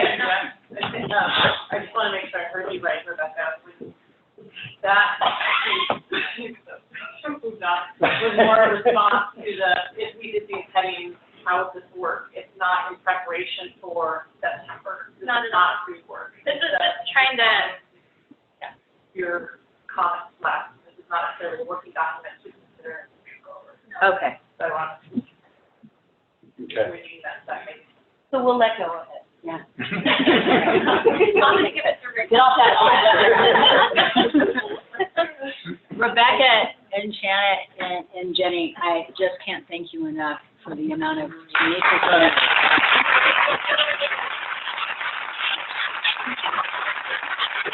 And everybody did Rebecca, due to the airport, just climbed the mountain. Colorado, Utah, Nevada, and California. Thank you. So excited. That is wonderful. Okay, we are 9 minutes behind in getting you out of here, so enjoy, be safe, take good photos, we'd love to see. Yep. Okay, so now we will go to what we usually start the meeting with, which is the consent agenda. Are there any changes or adjustments? If not, I would welcome a motion. And go right ahead. Did I hear us? So moved. Okay, wonderful. Second. Excellent. Any further discussion? I would just note, thank you to the governance committee on the refresh of the charter and putting that in there. Wonderful work. So with that, no other discussion? All those in favor? Aye. Anyone opposed? All right. Now moving on to patient story. Okay, so I'm going to talk really fast. Well, you don't need to. We're not, no, I was just wanting to get Rebecca out to her flight. So many of you know that I have several children, biological and adopted, 13 in total. The vast majority of them are adult and come from here to Pennsylvania. The story that I want to talk about today is Patrick, who some of you have watched grow up.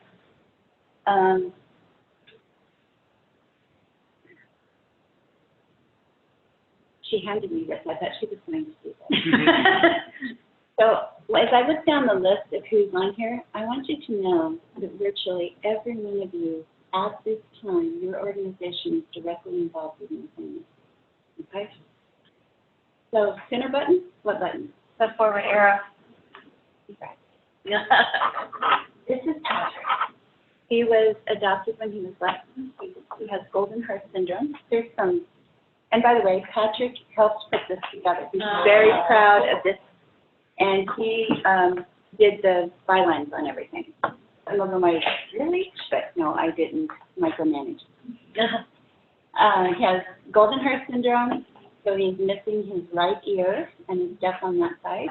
He has agenesis of the corpus callosum. And, go ahead. When he was 11, he had reconstructive ear surgery at OHSU, and they used rib cartilage to create him a new ear, which was a 3-part surgery. And his new ear is below his hairline, so his ear grows a fro all the time. You just keep it shaved off. Next. This is a picture of him just a few days before he had his first seizure and psychotic break. And his eyes are full of light and life, and things were wonderful. He was starting football. Next. Whoop. Yeah, it's fast. I'm glad you're driving. After his psychotic break, he ended up, has spent a number of times at the emergency room in Madras. Probably most of the acute care facilities in the state. Go ahead. He spent his 13th birthday at the Paris Center. Whoa, it's wild. Maybe we should drive over here.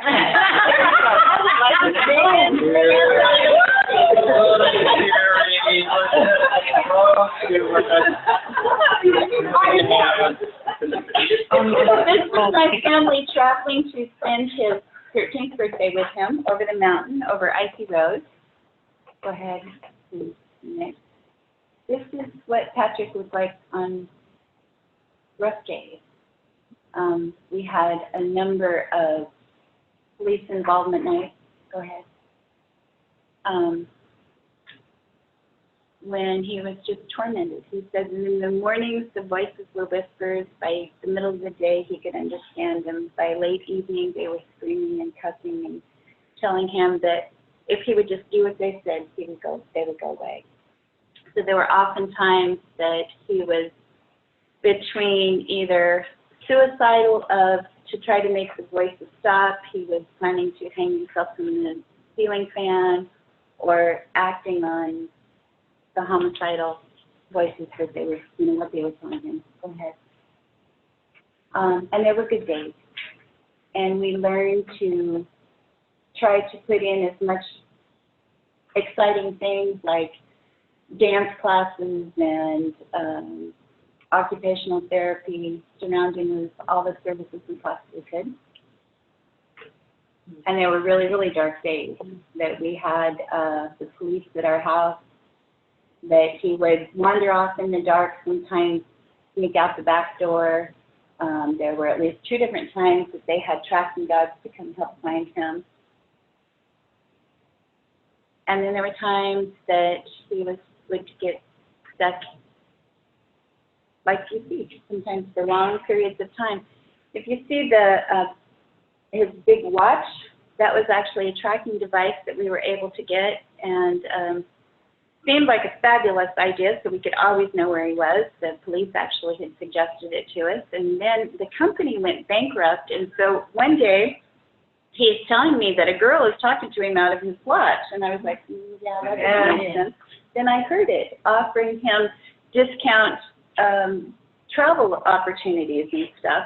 I contacted the company, and they said, oh, we're sold to another company. And I'm like, do you realize what you're doing to this? Wow. Go ahead. And there were a lot of violent times. It was like living in lockdown, of making sure that there were no knives or anything whatsoever in the home that could hurt himself or anyone else on. This particular scene was he was being transported from the PES unit here to Portland, and it was on, there had been icy roads and all kinds of things, and in the secured transport he had a seizure, and so he ended up in Salem Emergency, and the facility in Portland was saying, no, we won't take him and if he's not medically stable, and the other hospital was saying, no, he's already gone, and just feeling trapped of what do you do. And then, like you say, you grab a hold of Happy Times. And the PES unit being the adult? Adult PES, yes. So after he had spent a month in Unity, and then he was sent to Grants Pass, Kairos, which was a fabulous facility for him. He'd been, and I don't know if the list made it around of all of his different medications and everything that we tried, but he eventually, they discovered that lithium and clozapine were a good combination for him.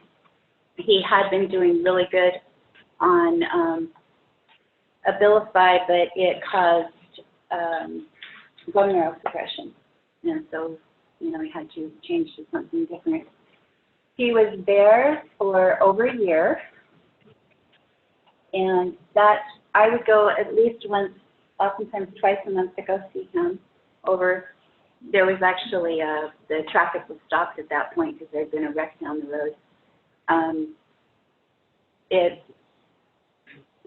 5 hours drive from my driveway to there, and I would spend 5 hours with him and then 5 hours back, paying $15 an hour for childcare for the rest of my kids that were at home. And took his older brother the one time to go see him. Then last August, he was sent to the 165th in Portland, and it's not a facility that I would want anyone at. On October 12th, I brought him home, and he has been home since then.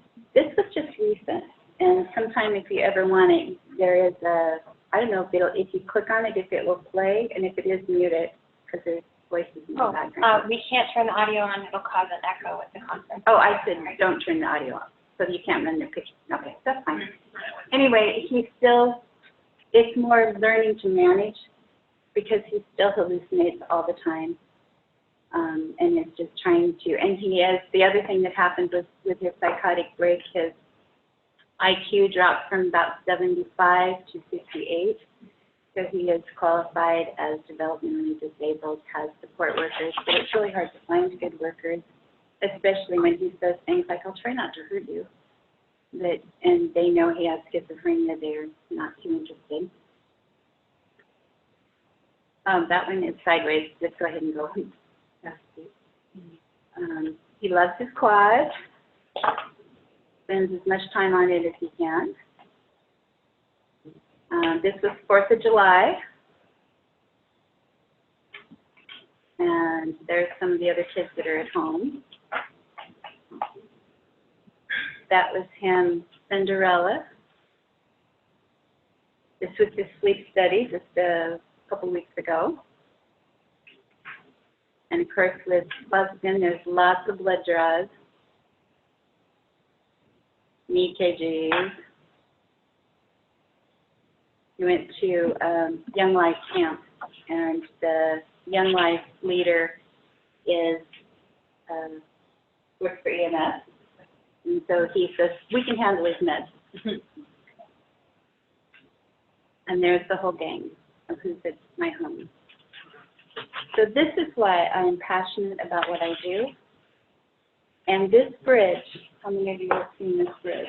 If you've driven to Southern Oregon, you've seen this bridge. And every time I would go to Kairos and I would see that, I would think that's the bridge that Patrick and I are walking. That sometimes it sways, and sometimes it feels like we're going to end up in the river. We don't know what's coming next. And this last year, as a few of the rungs fell out of that bridge, there were times when I was hanging by my fingernails when I became a single mom and not sure how I was going to get across. Patrick is going from 17 and a half, so now navigating him into the adult world is a whole new thing of changing insurance. He's been on open card, changing to adult providers. And, you know, there's so many things that people don't think about. Even just like when I would pick up his medication, if the pills were different color than they had been the month before, And he was sure I was trying to poison him, you know, and there's just so many little things like that that we don't think about. So like I say, this is why Central Oregon Health Council has been my passion. Somebody said here one day that there will never be enough severely mentally disabled, or whatever term you want to use, youth in Central Oregon for there to be a facility here. And this mama's heart said one is enough. To have to make those kind of trips and those kind of sacrifices and know how far away your kids are. It is like, why can't we take care of our own here in Central Oregon? So if you have any questions or comments or criticisms, I'm pretty transparent.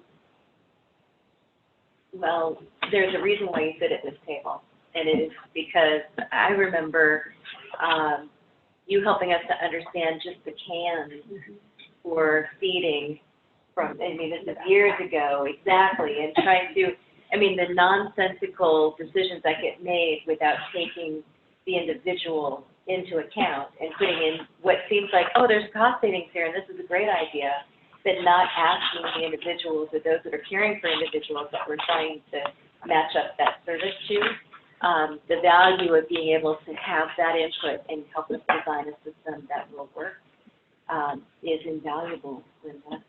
Well, Patrick is nearly blind, and he wears contacts. OHP doesn't cover contacts, so I pay for those out of pocket. But his ears are not the same level, and he can't wear glasses. And so, you know, there's things like that. This week when I went to pick up his Ativan, and they told me it was, you know, $20 and whatever, and I was like, why? And they said, because that he's already used up the amount for the entire year that he's allowed. And so it's, you know, to me that prescribed to him. Yeah. Yeah. Yeah. And so those kind of things, it's not that huge of a deal to me, but for a family that's, you know, on $771 of disability, that extra $20 may mean that they don't take it, and then it unravels. So there's those kind of things that you face every day. Anyway, thank you. And, you know, I consider this a privilege, and the respect that you guys have all treated me with is just phenomenal.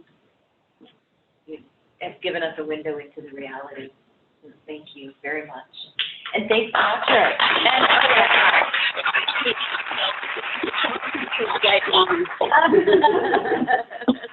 Well, the courage of sharing and just that honesty and rawness. Thank you. And please tell them. It has been fun. I mean, gosh, we've been together for what, 9 years. So it is crazy. You got grown up? And this is the longest stretch that he's ever been out of the hospital since last October. Wow.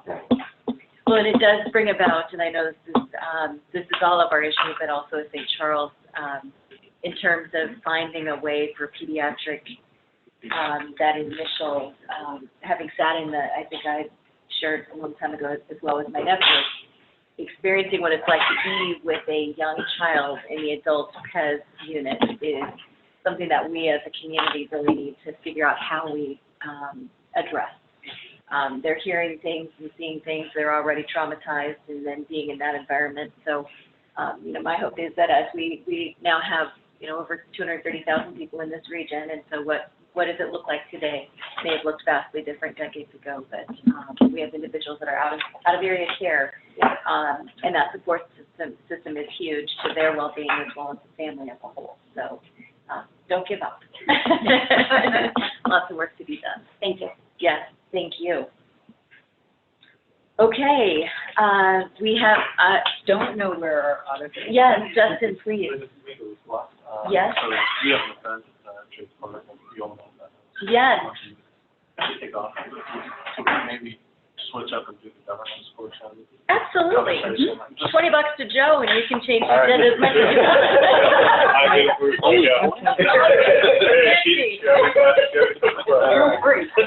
No, okay, well, yeah, let's go to governance. Okay. This is our Can I audit jump in? structure, not- Yes, We're gonna please need do. So the Yes. Governance Committee would like to thank you for approving our charter. We take our role seriously, and we wanted to jump right in to the bylaws review. And when we had our last meeting a couple weeks ago, having had a chance to do our first read of the bylaws, we realized that the bylaws were written 4 or 5 years ago when we had the very first part of our CCO charter, and so they're largely directed at the committee structure and membership here around what's legislatively mandated. And in the last retreat and our conversation since, we've indicated we see a different future for ourselves.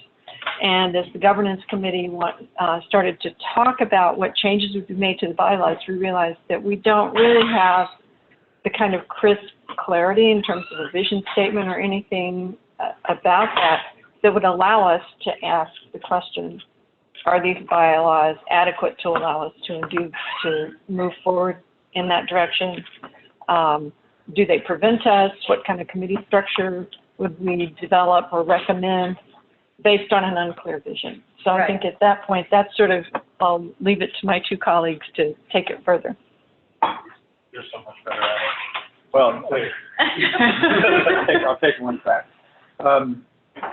I think what occurred to us in various stages as we began to look at governance was this group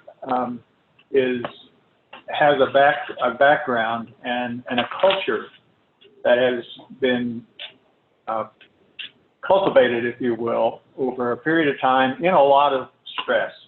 You were taking on trying to build something, and you went through that, and you have built something that is really, really amazing. Just everything that's happened today just emphasized that. As we looked at governance, and as Linda said, we began to look through the bylaws, it's pretty clear from a mandate from Oregon Health Authority what the job is. It's pretty clear. And I go back to the retreat when we were beginning to have a conversation, and that conversation began to get around to sort of questions of purpose, the end purpose of the Health Council. And so in looking and having some experience in policy governance and the term ends, meaning the purpose, the ultimate purpose of an organization, it occurred to us as we were thinking about this that a useful conversation of the board at some point ought to be around the ends of this organization, i.e., what is the reason for even being, and who cares, who is the audience, and what is the value of it in terms of what the cost is, what the implications of use of resources are. And so, long-winded way of saying that maybe the first conversation that the governance committee could stimulate would be a conversation about the ends of the Health Council. You all have that sense of a culture, those of you who've been here and built what we have now come to share. You have that sense, and I think it's evident that you know why you did what you did and why you're doing what you are doing. I think there's a new vision, not necessarily a new vision, but a new desire to have the crispness and clarity. And it might be that we felt that may be a first conversation that the governance committee could help or would help frame that the board would have. Great. Kind of secondarily, when you know the end that's kind of in policy governance, you want to define and what's the role of the participant. So is the board an operational board where you're trying to enact a lot of the items in policy governance, or is it, are you a strategic one and then your subcommittees are the ones that enact them? So we try to really lay out a difference between strategy, tactics, and actions. And so the committee structure you would have in a full policy governance structure would be board would set that this is the big goal of what we're going to do. The committees would operationalize the tactics for it and implement those with us as on the ground. That may not be the structure the committee wants, though. We were just trying to say, I think, once you know the end that you want, then you would try to define what's the right structure to support getting to that end. So we didn't have clarity on either one of those. Is that fair? I think initially, one of the things we identified was that the board is only as good as its individual contributors, so shoring up succession planning and making sure that each individual contributor has the best kickoff into the board as turnover as we possibly can, and making sure that we have an effective onboarding process. Some of us are new, so we definitely, you know, like I said, Donna's done a great job bringing folks up to speed, but is there value in having people cross-pollinate and just invest a little bit more so that each of us investing our time can be more valuable to the board on a go-forward basis. And so we wanted to bring our thoughts back here to the full board with our lack of clarity about a crisp end of who we are and why we exist, and make a request that we work together to get that clarity so the governance committee can go back and make our recommendations to you for next steps.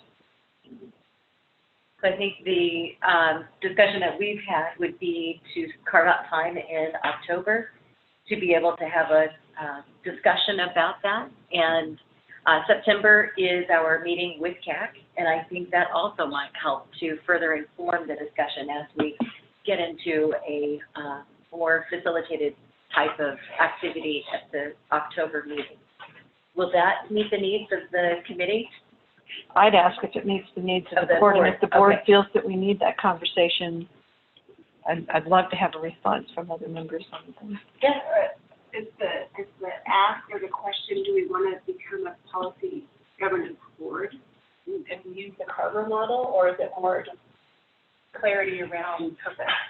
Both, actually. I think we were going through the conversation and kept saying, well, which model do you want to use for policy governance? And we kept saying, well, what are we trying to do? Like, if it's just a shared contracting mechanism for one contract, that's one thing. And we've had a lot of conversations lately about a lot larger, bigger things where this might serve as a mechanism for things that aren't even, that isn't just the one contract. It might be something larger. If that's the desire of the group, that might inform the board to pick a different government or policy model. Maybe even a hybrid.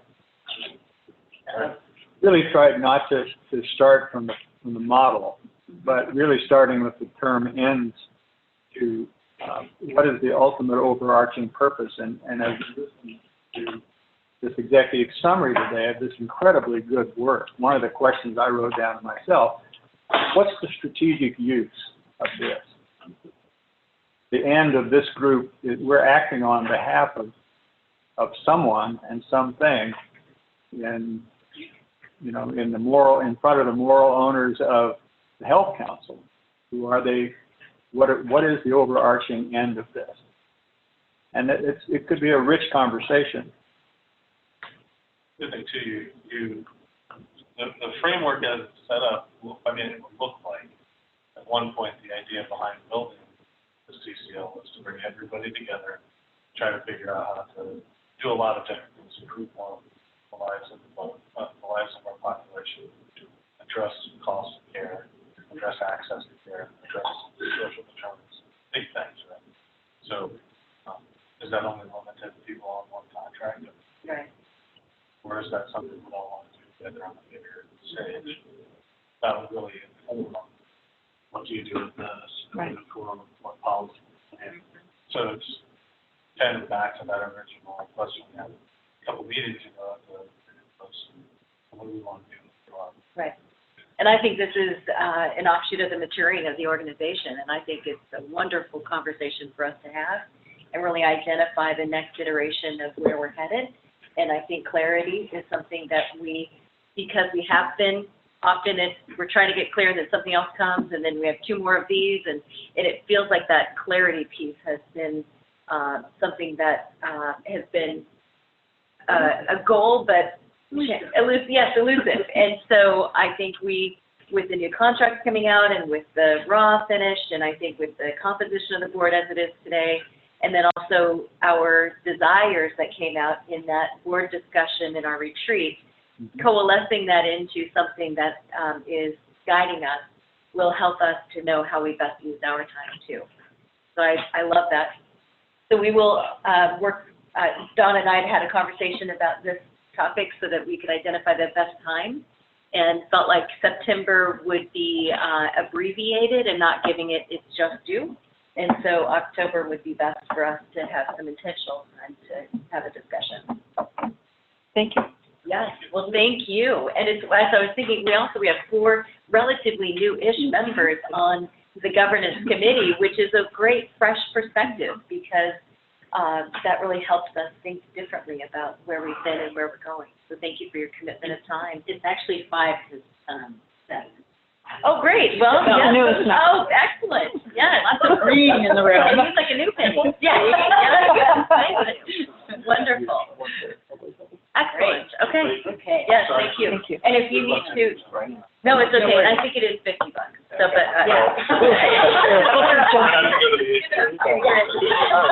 and thank you for Munson Music. Thank you. Yeah, please, come. Absolutely. Thank you. Sorry. Without further ado, audit. Yes. So do you want to go ahead and? So, Brian and Tamara, and they're actually here to follow up from the Finance Committee, which was yesterday, and this comes with a recommendation from your Finance Committee to accept and approve the audit, and I will let them take it away. Yeah, so thanks for the time. I apologize if you guys had to shuffle the agenda. We were actually sitting out there for a while. We misunderstood we were supposed to just barge in, so. Public meeting, Brian. Yeah, familiar faces in the room. Quick introductions. My name is Brian Newton. I'm a shareholder with Jones Murad. I'm responsible for the audit for COHC this year and last year. We do quite a bit of nonprofit, healthcare-related, especially nonprofit work here in the community throughout Oregon. As mentioned by Donna, we did present a draft to the Finance Committee just yesterday in a more detailed format. So the intention today for this bigger group, which a lot of you probably roll your eyes when we talk finances anyway, is to just go over the really high points briefly and ask if there's any questions. The statements in front of you, that looks like Donna's handing out, so I'll elongate my introduction a little bit more. You say draft on them, because have to turn around and draft the final in one day, but the intention is we'll have a final set up here pretty quickly, and to the group for finalizing the financial statements.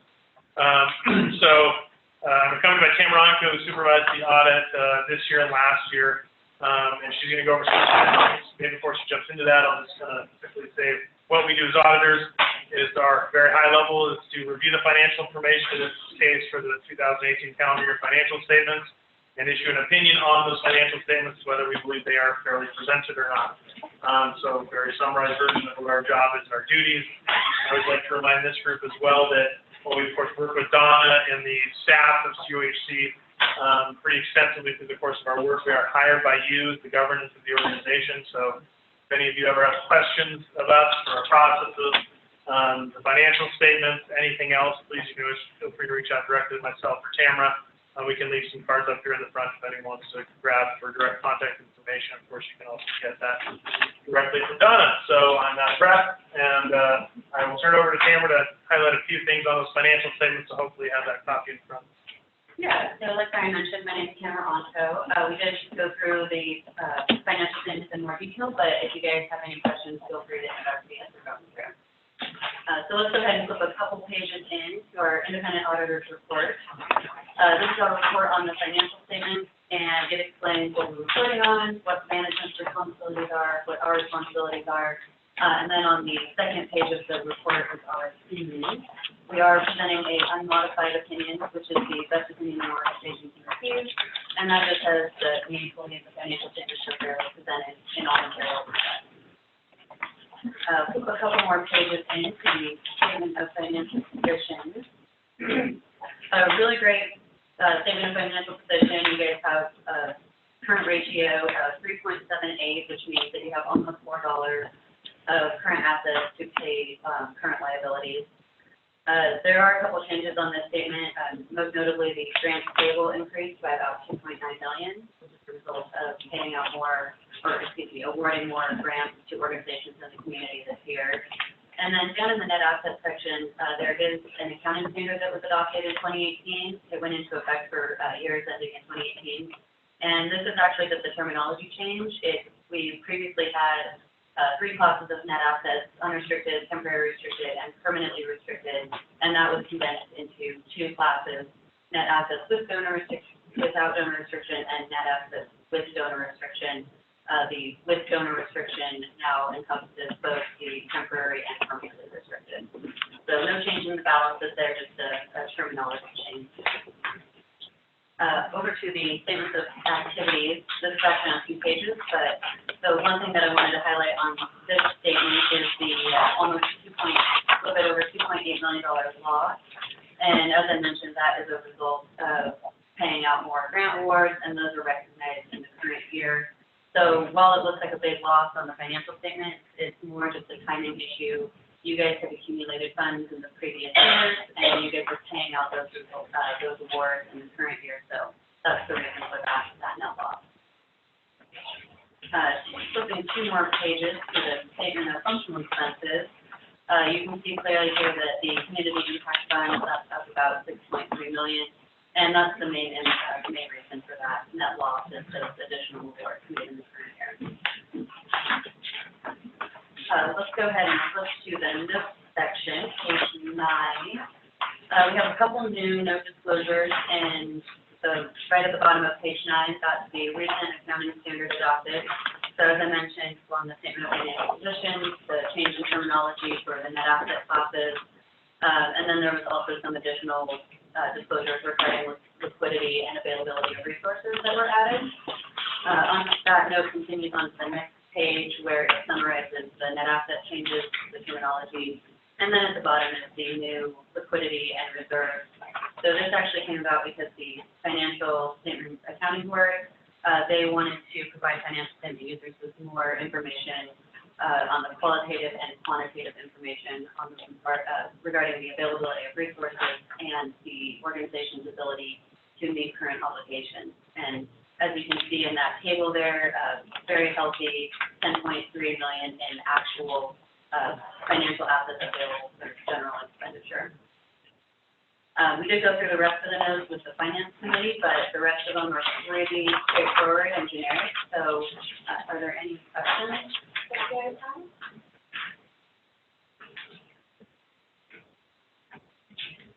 Just an FYI too, if there's any people in the for-profit realm here, which I'm sure there are, and you're involved in finances, these new accounting standards are only applying to nonprofits, so don't get avoid anyone else. Oh my God, we're actually going to figure out. Don't freak out. Unless you actually work for a nonprofit organization. Just a FYI.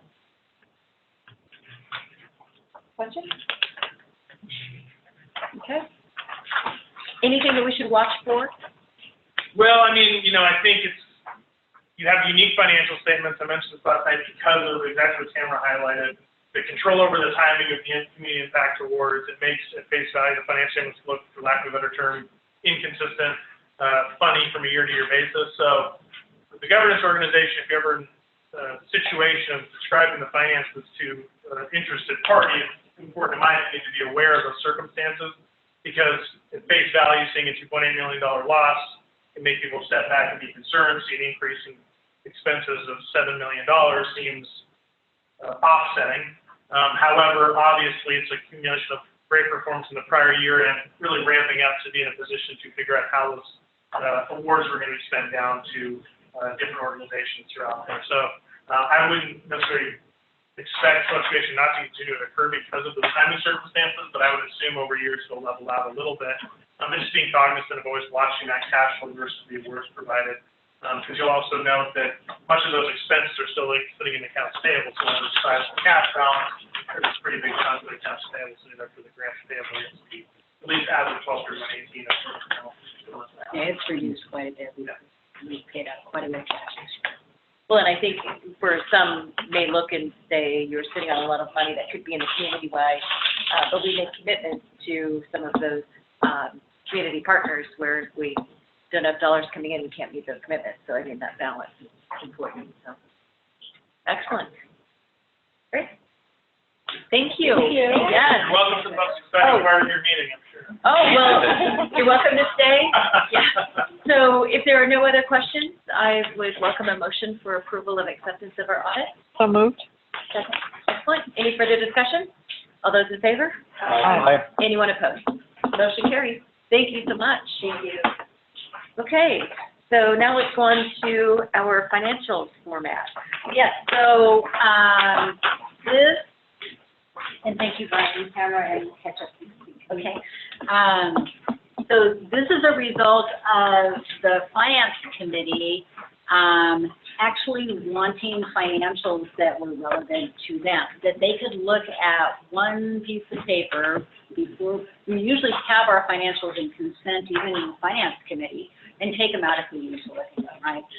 But the Finance Committee says, you know, there's some things that are really important to us, and the rest of it really isn't. So we actually work together to create this format around the financials. So then the next question was, well, if this works for Finance Committee, perhaps it'll work for the board. So instead of having a balance sheet, financials, month over month, a budget variance, and all these things in your consent agenda, we thought it'd be a good idea to bring this forward and see if there was enough detail here for your comfort level and gives you enough information. Could we replace all of those other statements with just this one pager that, of course, would have already been approved by your Finance Committee in your consent agenda? So I'll just go over it really briefly. Again, it's really simplistic, so I think that that's the beauty of it.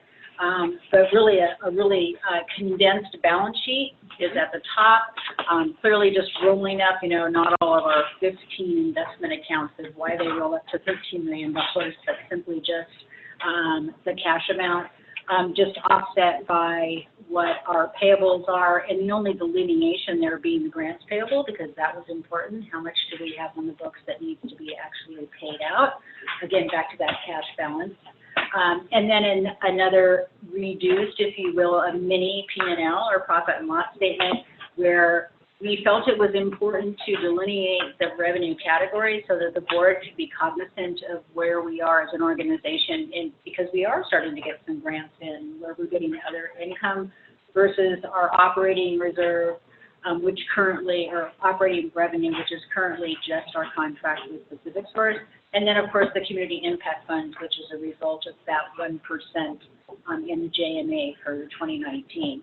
And then offset by our operating expense line, and the only other thing delineated was what we were paying out in Community Impact Fund. And again, on the right-hand side, you can see the variances have been notated.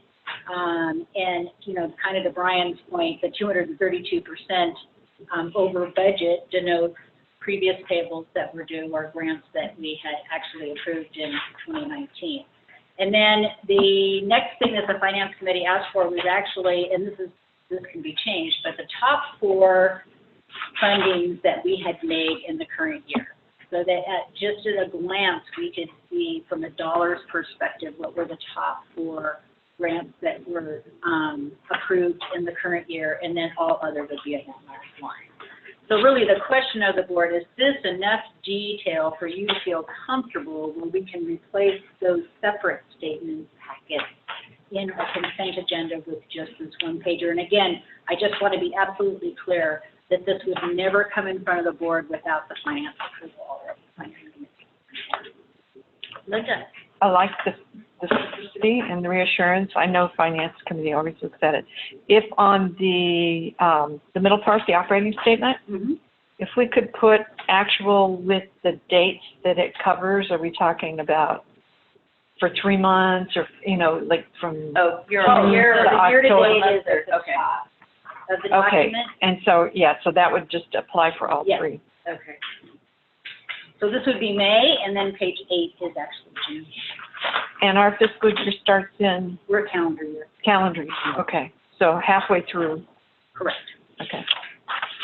Because these are outward public documents that individuals might read without the benefit of knowing some of the nuances that go behind it, we may want to have a little asterisk next to some of the outliers that would raise questions, meaning if we were to look at the 232%, that may not make sense to someone who's just having this document from our website or understanding. So just a number next to it and then kind of citing what the change is or what that represents.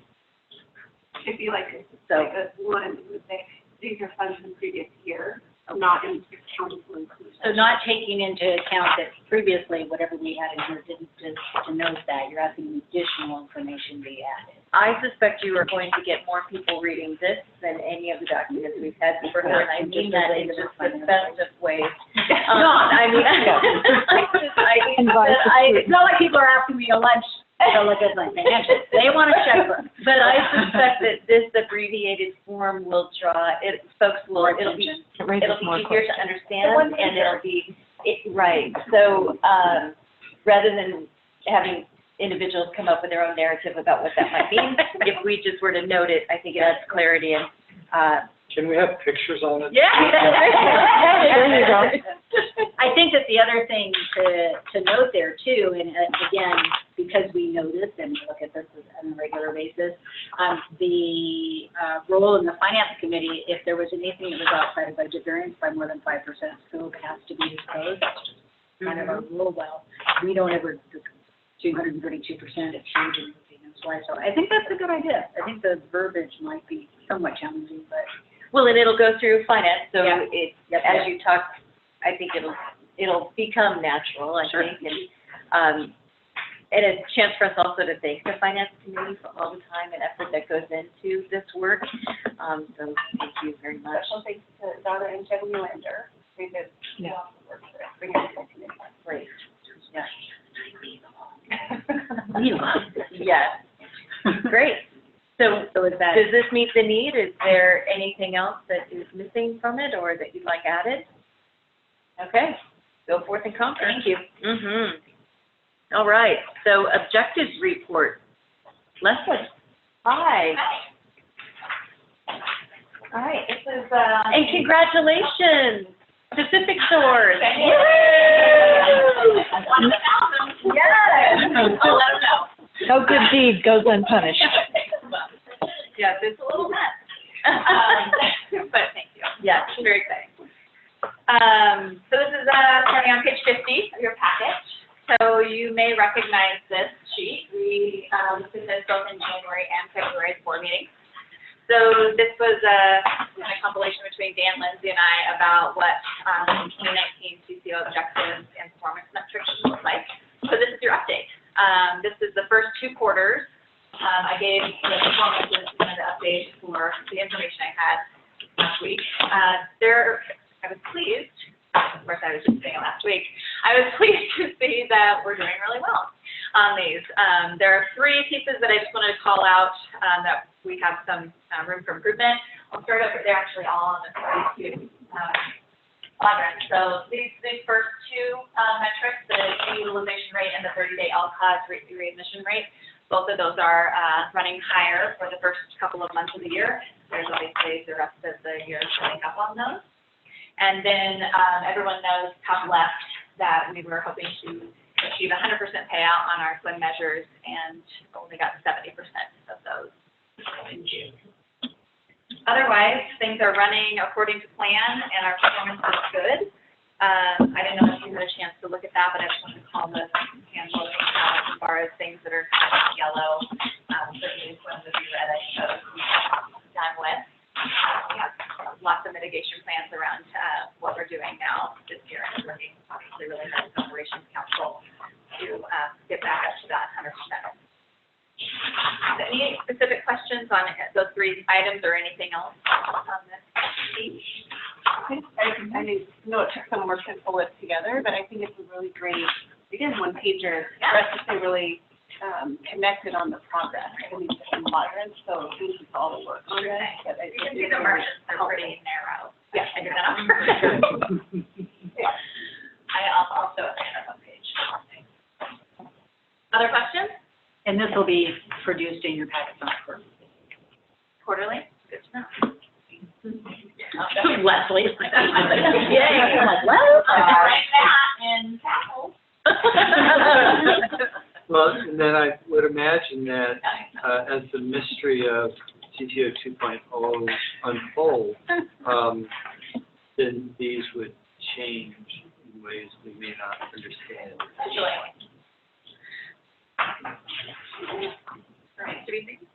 Yeah. Well, we want this to be useful, so that input as to what we want to track and be able to guide will be. Yeah, I mean, this is really excellent. This is great, really helpful. So Thank you. Sure. Okay. Okay. I'm still up, I think. Yeah, please, let's 2.0. Oh, actually, there were a couple things that I wanted to follow up just on verbally from last meeting, last meeting. Okay. So we discussed member attribution report or kind of work plan that we're working on internally. That is an internal plan that's being vetted by our executive management group at the end of the month. So I'd asked for some detail there, and so there's more to come. I hope to share maybe in October, a little bit more concrete work of what's going on there. And then last night at Finance Committee, they made a recommendation around the health-related services, the community benefit initiative piece that I spoke to you about a couple months ago. And the recommendation was just kind of to shift around some dollars and meet the requirements using the process that we already have and kind of sitting in, not restarting any roles, of course. So I can update you on that maybe after we get, I always run out of time at the Finance Committee, and yesterday was no different. So I was only able to get through one of the 3 funding streams with that group. So maybe after the 3 decisions are made, we can come back and share what those look like. Okay. I think that was it. Anything else? No. Donna's always keeping. It's a great list of things that you to do. I'm going to check you right now. It was really helpful. Okay, so moving on to 2.0. So this is, So I think, it's 51 in your packet. This is when we start with the friendly people on my meeting. Right now.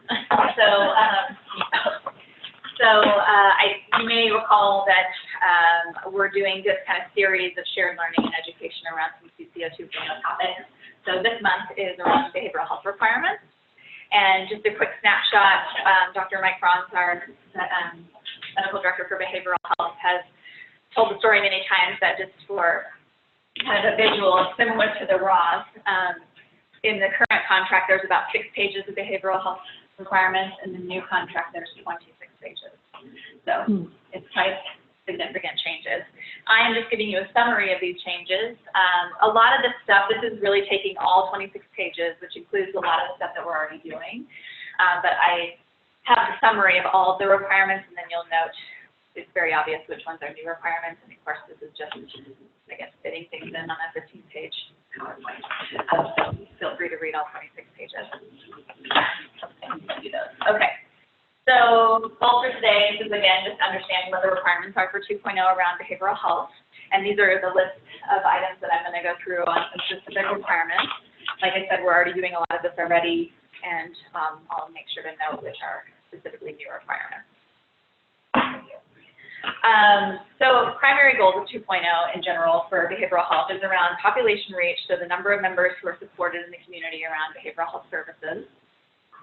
Expanding services and supports to these specific types of either populations or specific services. So it's always been a goal of behavioral health to live successfully and integrated in your own community. It's always been a goal to avoid unnecessary hospitalization. A new goal is around avoiding incarceration. And then lastly, around improving transition of members into more integrated community-based settings. That kind of goes with that first sub-bullet around living successfully in your own community. These are things that behavioral health folks and providers have been doing for years and years. So for access to services, this is just one slide. So there are some changes on this slide. It doesn't note it here, but there are some kind of timeliness goals and changes here. So routine care is what folks might know as outpatient care typically. So there's a requirement around having an assessment within 7 days, having a second appointment after that within 14 days, and then there's this engagement retention measurement around 4 appointments, including that second one, within a 2-month or 48-day time period. So what triggers the 7-day timeline? Either a phone call or screening. I think it has to actually get to the behavioral health provider. It's not necessarily if there's a referral from someone. I don't think that that's when the time frame starts. The member has to engage with that. And of course, it's not, somebody asked it when I just presented this yesterday around, does it have to come before appointment? Of course not. People are going to drop out before or even right after the assessment, after the second appointment. But the national standard is 4 appointments within 48 days, assuming that the individual is engaged. So if it's within 7 days or 14 days from when the provider receives the information or the contact, if there's a delay between when the need is identified and the provider is contacted, do we have a way of measuring that? I mean, we might meet the letter of the law, but... Yeah. That's not something that is very sophisticated as far as I know in this community. Referrals to behavioral health, there's a lot of discussion around do we outreach, is the behavioral health provider outreach to the person that may or may not want care? Because as you can imagine, primary care, for example, refers their patients to lots of things that they may or may not follow up with. Mental health or behavioral health is one of those things that is not followed up with very often. And so I believe that the timer starts when the provider, the behavioral health provider, has the client on the phone, the prospective client, and they are making an appointment within 7 days of when they have that discussion. Was either applied to specialty mental health or also integrated behavioral health consultants? So this is specialty, yes.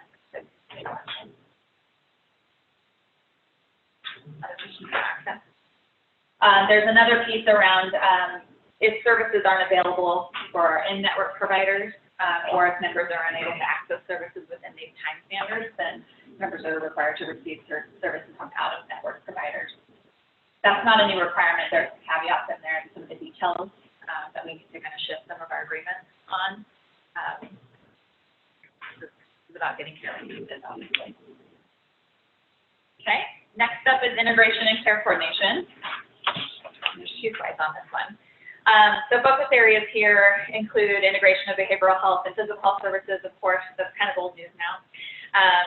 There's a new requirement, though, around increasing coordination with lots of different sectors of care, physical, behavioral, oral, law enforcement, and social health care, which includes organizations like DHS, Oregon Youth Authority, and social determinants of health partners. The integration and patient-centered community-based settings is kind of what goes along with that initial goal we were talking about. And then there's another new requirement around technology support for coordination and integration efforts. And there's a specific CCO support EHR adoption and access to both inpatient and emergency department notifications through any health information exchange. Here we use Reliance, and we also use other EMRs that talk to each other or folks that are on the same platform. And so they're specifically wanting to loop in behavioral health providers for that health information technology. Next on integration and care coordination. Requirements around increasing coordination with law enforcement, jail staff, and the court system. There's some key outcomes listed there around reduction of arrests, jail admissions, length of stay in a jail, and improvements in the stability of employment and housing. There's a new requirement around CCOs. These are all new requirements, actually, this whole slide. CCOs working with physical health and behavioral health providers, both in the jail and in the network, to ensure timely transfer of clinical information, that kind of and how it's to tie back to the EHR and notifications, and utilizing our health information technology whenever possible. A couple of months ago, we talked about coordination of care after adjudication and after the client spends some time in a jail, and the timing of the release and how that interrupts their ability to not come back and to seek care. It's interesting in the 4 bullets there, that's not addressed. I know. There's a lot of interesting pieces around this because there's also an issue of coverage. Because typically when you're admitted into a jail, you are no longer coverage stops. Right. This is going to be interesting. We also have a prison and individuals that are reentering the community in the Tri-County area. So I would hope that as we do some of this, we're not just thinking that we have to be focused on the minimum. That I know there's a lot of work in terms of the reach into the prison in getting individuals acclimated and answering questions. And there was recently, there's the group Changing Patterns had recently sent out a list of questions from the individuals who are ready to be released back into the community. It was pretty profound, the questions that they were asking. They're very basic, and and such an easy, low-cost handoff to community of being able to help with recidivism and success for individuals who are reentering. So while it's not listed there, I see jail. We also have a prison that is placing individuals back into the community too, that we will all be seeing if it's not done well. That's all me back and that is that. Okay, other questions on innovation or transformation? Yeah, I guess there's a lot of the stuff that we're already doing. So, you know, the counties are deeply involved in the jails already. And, you know, all that integration, you know, we already do that, done that for years. So that's all good. But, you know, I think about those 26 pages. And, you know, the CMHPs, you know, in Jefferson County, I have fewer resources than I did 5 years ago. And, you know, fewer staff. And so it's like, okay, I'm, you know, just scraping by on the contract requirements now.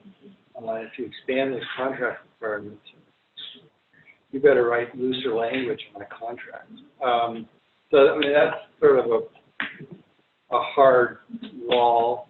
And then some funny things, like on the SED side, I have empty positions on counselors that I would love to fill, and I've been trying to fill for a long time. I'm turning business away, but I can't find staff that I'm willing to hire. So, you know, sometimes there's, you know, even if you gave me money, I still can't meet the requirements. And so on SUD, you know, the wait times are 4 to 6 weeks, which are just awful. You know, so there's challenges in here, and I don't know how I mean, you've been given a bunch of unfunded mandates from my perspective, and I don't know. I mean, that remains to be changed. We don't have the right yet.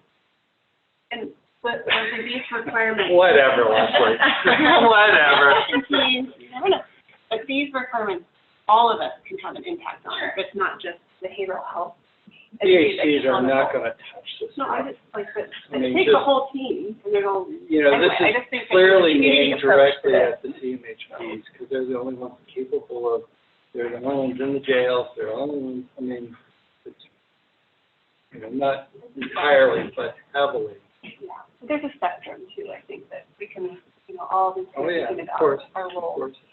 and hopefully get more. And it's really the coordination, because it's impossible from a behavioral health perspective to deal with the primary care team that doesn't have a BHC in it. And once you have that BHC, then all sorts of stuff is possible.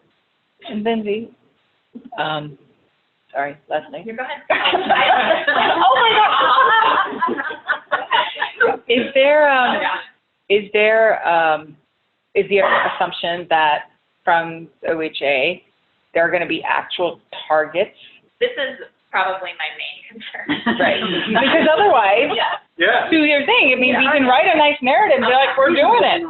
I mean, if there's no, right? Exactly. So, I mean, is the assumption that there are going to be? Potentially. They're, of course, saying they're still finalizing the language, and there's lots of feedback already that the OHA has on, you can't just put this in a contract and force us to do metrics that we've never really worked on before, of course, that are potentially unfunded or underfunded. There's been lots of feedback. We're also currently participating in the Rules Advisory Committee around things like this and what the rules are going to look like and mandates. There's not just from us, many people from the state have lots of comments around what should be included and how things should be measured. I think the hope is that they give us a year or two to work on the process here, and then I'm assuming that there's going to be some metrics that we have to report on. Yeah, and you guys are way ahead of everyone else. You know, it looks worse than the rest of the state. So, you know, like I said, you're my favorite CCO to argue with. You know, it's like, it's really back to, you know, other CCOs I deal with. It's like, I don't know how they even begin to wrap their heads around. It almost seems like in the 2.0 is just measuring these. Where do we even fit in any of this, right? Which is not also an easy task. And whatever these standards are for the local communities, is the state prison system being expected to meet the same requirements? It's the same. I mean, all I'm saying, when you just said that, it triggered me to think about the DHS future, right? That they're been in where we are forever. Yeah, Really, whatever. not a lot of attention, became a Quims, knocking it out of the park. Next thing. What happens when you do a good job again? Piled on. All right, so there's 4 slides around comprehensive services. So the first is around CPO's must. We start that. That's like the start of all of our bullets. CPO's must assess capacity to provide comprehensive array of services and network adequacy. No surprise there. Increasing member choice and also minimizing institutional care. These are no new requirements. The third one is a new requirement around decreasing cultural biases through broad adoption of class standards. That's culturally and politically appropriate services standards. We're doing a lot of work internally on that already. We have some good plans there, so that one's not as scary. Second slide. We have a challenge with interpretive services, and sometimes you pay tons of money and they show up and the patient no-shows, and it's a huge driver of cost. Is there any plans or anything that we could do to collaborate as, as healthcare communities to solve for that? So internally, we have a health equity plan that's a requirement that also includes a language access plan. So it's kind of currently being redrafted. There was one a few years ago, so it's being resurrected and redrafted to meet some of these requirements.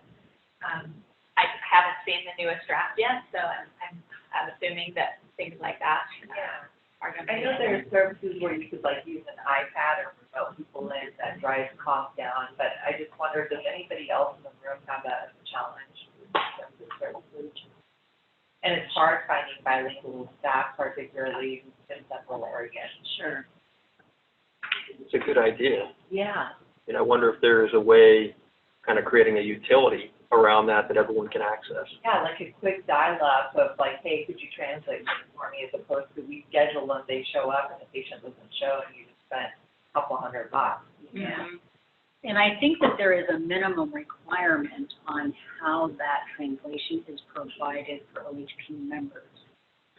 Yeah, I was just thinking maybe along the lines that we created a kind of a community organization, let's say, that purchases these services that we can all access. All of us, right, not just dental, but everybody. Yeah, that we might be able to get that service, and more effectively and efficiently utilize it. But a phone, there are phone interpretive services available, would that not? I guess, what's the difference between that? It's a lot better if you can do video. I agree. Right, but her issue is the patient doesn't show up, they come, right? Right, but if you have a rapid video link, what you can do, we do that in our spread out agency all the time. And it's just, especially for translation, have you ever called overseas and try to speak a second language to someone? It's so hard. Sure. So much. So, for a variety of languages might be challenging, Right. but I do know that the Latino Community Association, which operates in all 3 counties, may be a good place to start in terms of developing some of that. I do know that they do some services for Deschutes County, and they do some services for other organizations. It might just be that it's a line of business that they could use some community support for enhancing. Yeah. I don't know, but might be a good place to. That is predominantly the use of Spanish, but there are 4 or 5 other languages that are commonly used.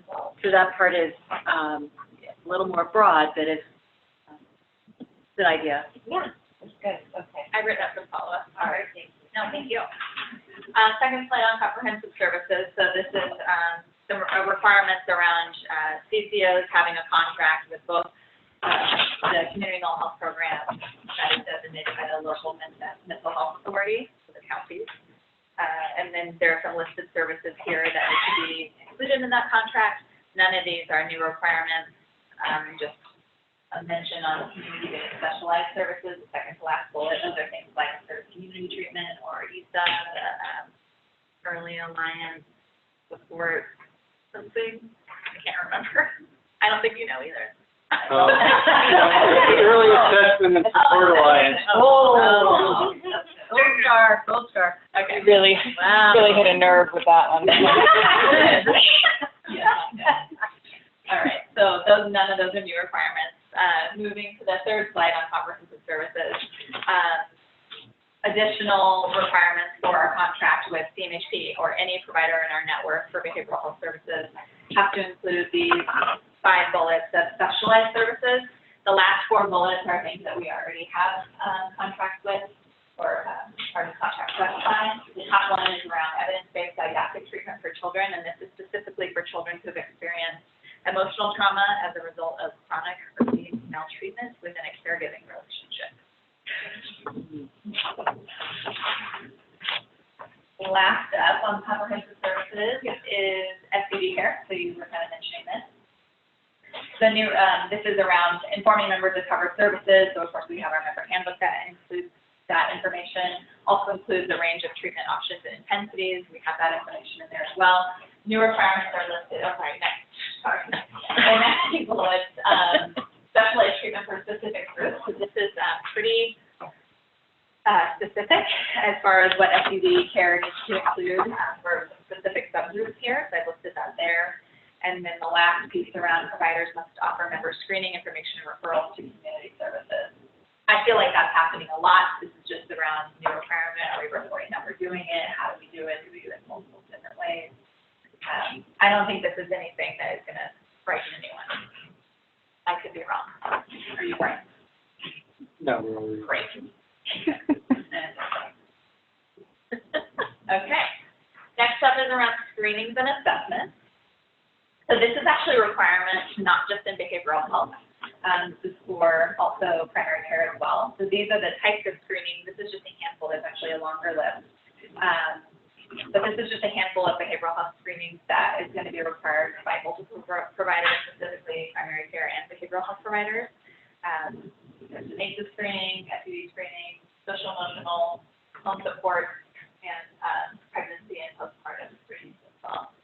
I imagine that we're going to have to report on these types of things. How are we doing the screenings? How many? What the rate is? The ratios there? And I'm assuming so. Around funding and payment, I think these are things I covered in a previous slide deck, maybe a month or two ago. But of course, we know that behavioral health services are provided within our global budget, so there's no carve out there. And then the last piece is we haven't had prior authorizations for any outpatient behavioral health or any peer-delivered services. That's considered a failure.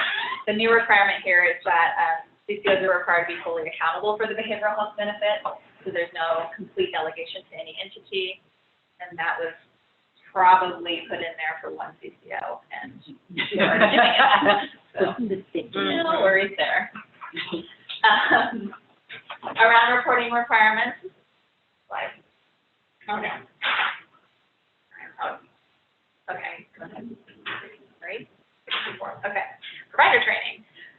So there's also some specific provider trainings that we have to do for our entire provider network, and this also includes behavioral health providers.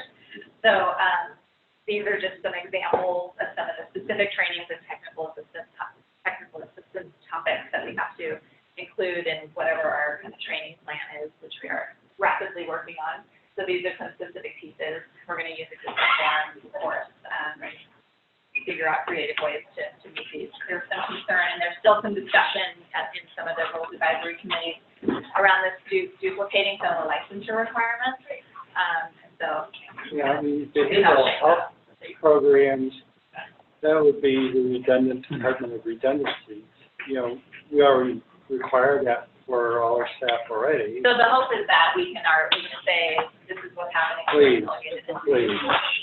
Otherwise, you're going to get motivational interviewing with someone. Yeah, I've been excited. All right. Okay, so reporting, this is the last piece, I think. So these are all new requirements. So there's a list here of specific things that we have to report on as far as service delivery metrics. So again, these are just the themes. We don't have the actual metrics, so they say they're working on them. And then we also have to submit a mental health parity report. This is not a new requirement, but there are specific things that they added. This is demonstrating parity with mental health and STD benefits, and it really just means that they want to ensure, of course, that any limitations on accessing behavioral health services aren't substantially different to those that are seeking or that have physical, medical, or surgical benefits. Of course, there's all about treating people the same. And next steps, this is just ongoing shared understanding and commitment to work together as we forge ahead on this large contract. And then I have questions next, which you're welcome to ask, and then there's one more slide after that. This is just showing you what's kind of up for next topics we're going to discuss. Not necessarily in that order, but these are the kind of things that we're going to be talking about in the coming months. We might take off CHOP requirements because I've kind of already done that with the staff. And it's kind of old news now that we're in. I don't think by January or whenever that was supposed to be, it'll be old news. What's this hit? Health information technology. Yeah. Anytime. Leslie, I kind of thought about social determinants of health being a big focus. Does that fall under health equity plan, or where does that? Good question. So it might, yes. It might also fall under workforce plans. Might also fall under traditional health worker. And it did fall under the funding stream. So we talked a little bit about social determinants funding, which that I just created a document yesterday, and then by the end of the day it was old. So there's so many changes happening. So it's possible. I was also thinking that it's not just when the check mark, it's not like we're never going to talk about these things again. We're done. For instance, I will come back with the funding stream updates and kind of what our process looks like and what we determine the various funding stream processes to look like. So I imagine we'll be talking about that for many months to come. So just giving you a heads up of all the wonderful things you get to learn about. Leslie, I'm sure you and Donna are already miles ahead of us on this, but as the governance committee thinks about what changes are needed to the bylaws, if you guys could put together maybe by November, what we think changes would impact that we would need to pick up. I feel like we might have already done that work. We've been through it once. Yeah. But given that we're still in drafts on the rules, it's kind of, we will have to decide when it's time. Okay. Sure. And we do have a provision in our bylaws that actually say when there's an update to the OARs, we naturally include them, but we want them to be as refreshed as possible. It's time. I think that November's reasonable. Okay, great. Good question. Wonderful job. Okay, thank you. Thank you for your hard work. Yay. Thank you for your hard work. Okay, so now we are going to move on to C for performance. I have my able-bodied assistant joining me.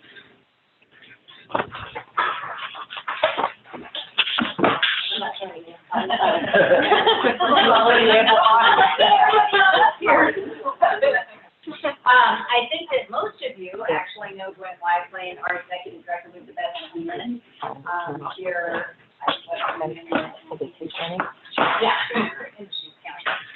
so a little bit of background before we get started. So a couple of months ago, maybe just 3 months ago, I had actually put a pay for success versus fair performance presentation to come to the board on the board agenda. We ran out of time. I know, imagine that happened. And then there came an opportunity for us to actually have Tammy take my place at Federal Reserve in San Francisco on a pay for success model training. And I've already gone through it, so we thought that it would be prudent for her to go through it, and then she and I can present what that pay for success model looks like, which is just a tad more complicated. So we thought that Gwen and I had already begun that, and we decided we would go ahead and go through the pay for performance model for you. And in part, okay. See, not me.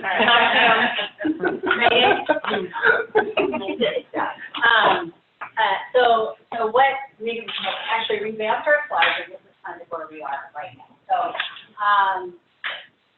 in part because answering the board in part of the planning urban retreat around scenario 3, exactly who we want to be when we go up and how are we going to get there.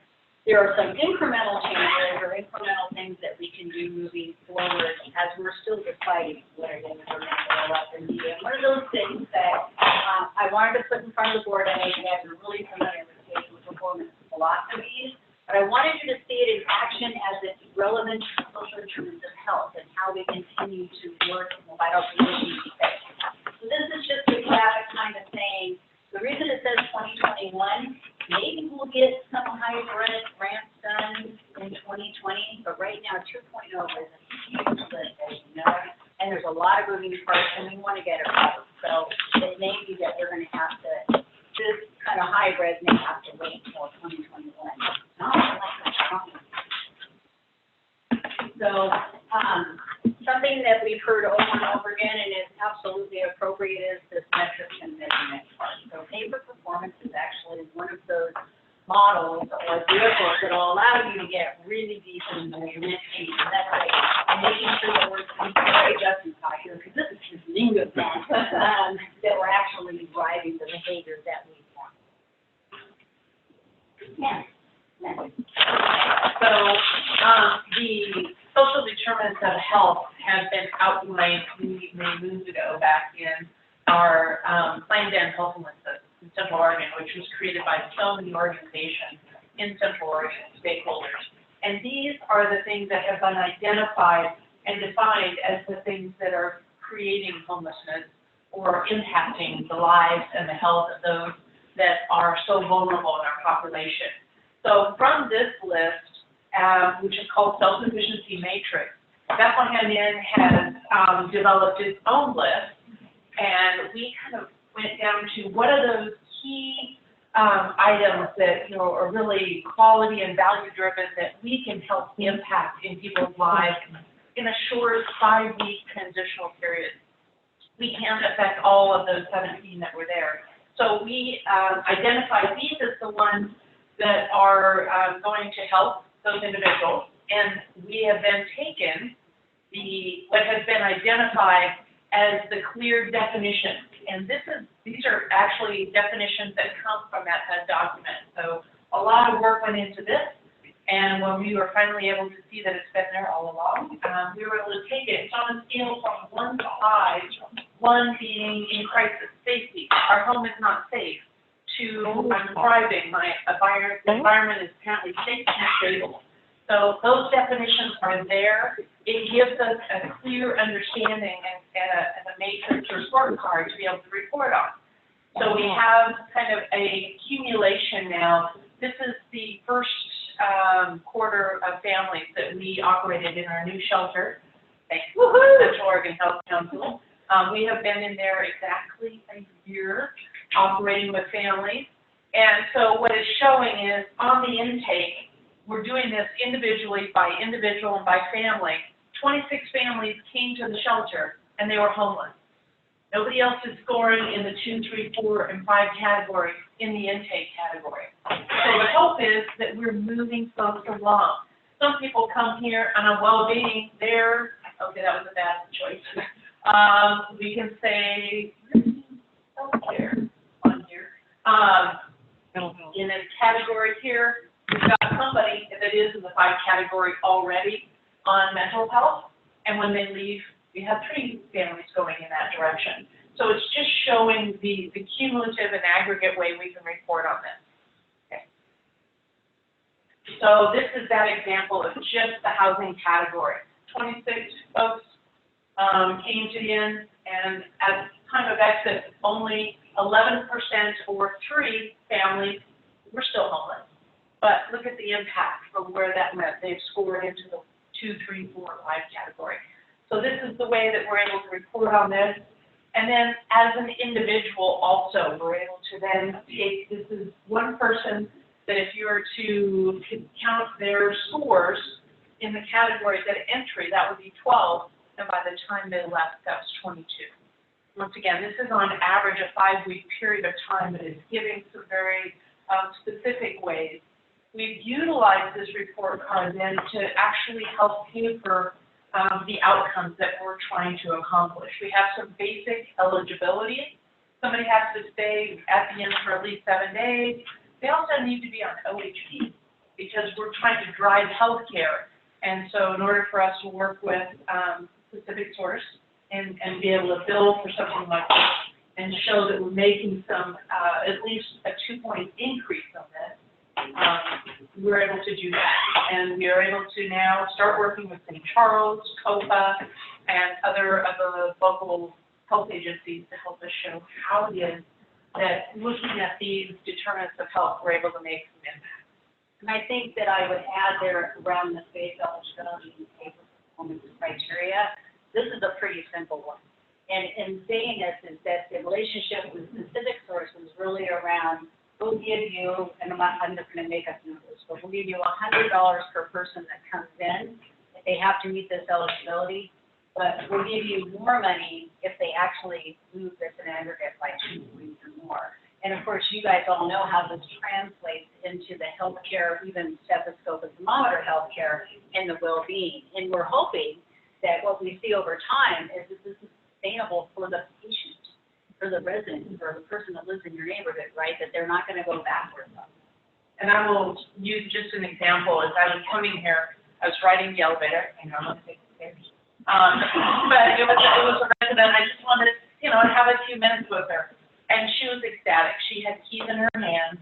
She was moving into a new place thanks to one of our partners, Neighbor Impact. She told me about her IDA, how that's going to help her save money, and she will get invested further money so she has the stable funding for her continued housing. So that is one less worry, and she can start, working on the other areas for her and her children as she moves forward, because that matrix score has risen for her, so now she can focus on overall. And then I'm going to have to sing off of that, unplanned. But with Neighbor Impact, the Health Council actually funded a grant around financial health integration. And I'm looking at Rick because he was on the original committee when we first started approving grants. And this was one of those ones that was, it felt kind of squishy, but it felt real, like something you could really do. And when these folks are sitting down and integrating their budget in their health plans and their well-being and what that looks like in the complete, the complete package, then we're able to say that it is a seamless. It's not necessarily the handoff, because the person who went to Neighbor Impact got the information and the help that they needed, and no more and no less than what they needed, so that they were able to integrate back into the community and knew where the resources were if that were to change.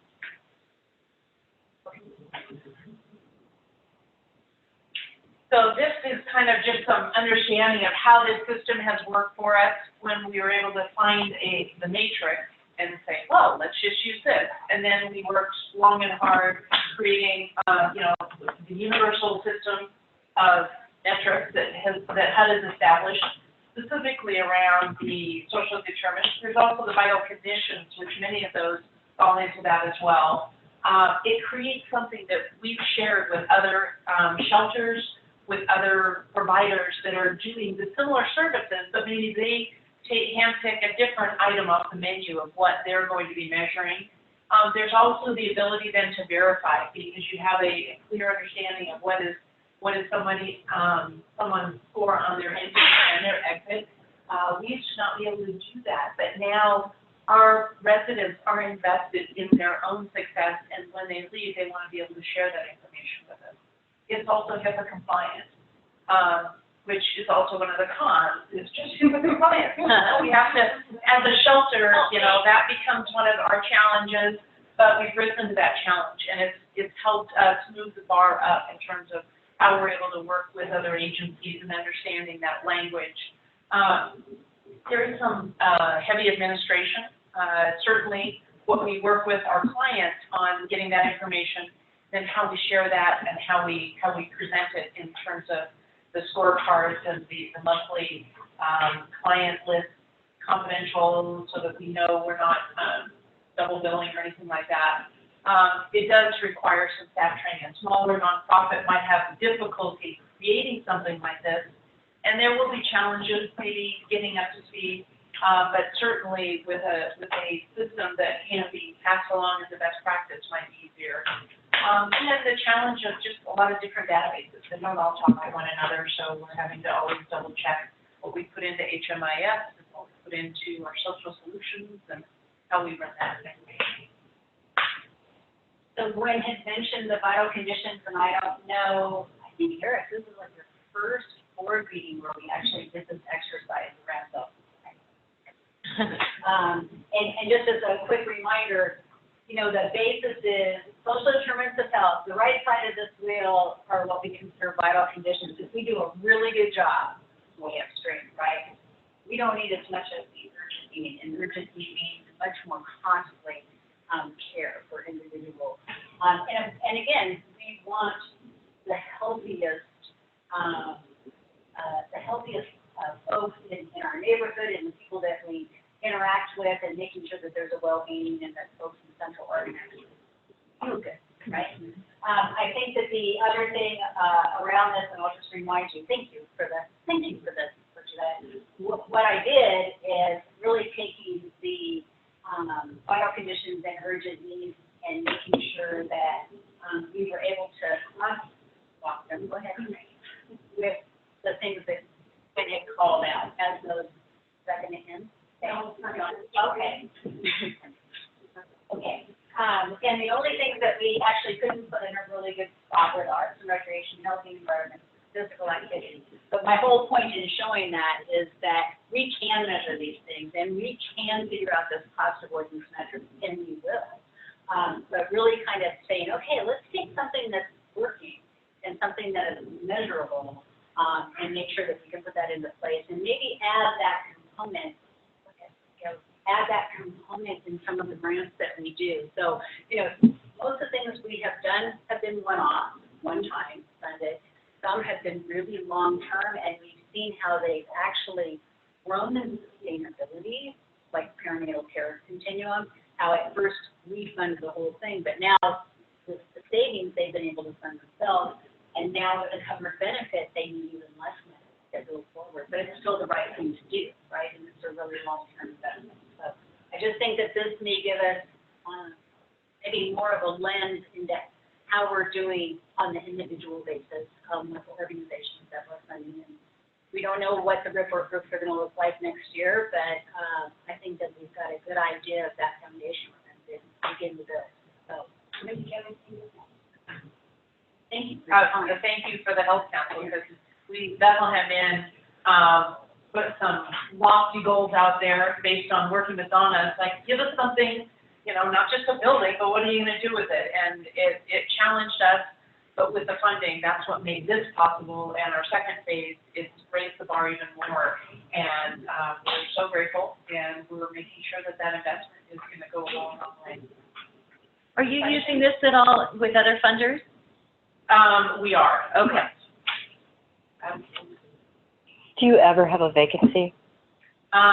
We do in our adult program, our next step. That is the one that we are able to, you know, it's a 5-week program. And the gal that told me today, she says, and I did this all in 6 weeks. So we extend it beyond 5 weeks for somebody that's actually doing the work. Otherwise, everyone kind of gets that 5-week period, and if they're not investing in their own, they have to want it more than we do. And if that doesn't happen, then when their 5 weeks are up, then they go. And we make room for somebody that really needs that. Not a question, but a comment. When I've seen you talk about the matrix before, and it is really impressive. And I think that it has application in other areas too. So I appreciate you bringing that forward. We appreciate that it has been there, and it took a while, and I credit my staff for, you know, being challenged to make it, give ourselves a measurable way of showing the impact, because we've been doing it for so many years, and you can only say you have so many bed nights and so many meals served, which, by the way, we served over 100,000 meals last year. So, wow. You know, those numbers are now increasing based on the capacity, and so we have to have something that helps sustain us. But all the more important is sustaining those individuals that we're serving, and you're all helping us do that, I think. We're talking calendar year last year? Our fiscal year, Okay. starting from, July of last year. Okay, July to June 30th, okay. Great job. Thank you. So with that, we've come to the conclusion of our meeting, unless anyone has anything else for the good of the order. I would just let you know that for our next meeting in September, we will be sharing that with the chat, which is always a fun day. And they're fun days, so a chance to take a peek at the priorities and the list and come with some ideas, and so that we're prepared to have that conversation. So double check your calendars, because they should be accurate now. I'll send out the blocks of time. We'll have a very abbreviated board meeting just to get housekeeping things done, and then we'll launch into our next activity. So there was the 10 o'clock that was on again, off again, and it's off again or on again? We're gonna try that again? Why don't you give us the outline of the time of the day? Yeah, so September 12th, we will have our board meeting from 10 a.m. to 11:30. We'll have an hour break, and from 12:30 to 4, you'll have a combined meeting with the CAC. Wonderful. Great. Anything else for the good of the order? Okay, we're adjourned. Thank you. Okay, you go. I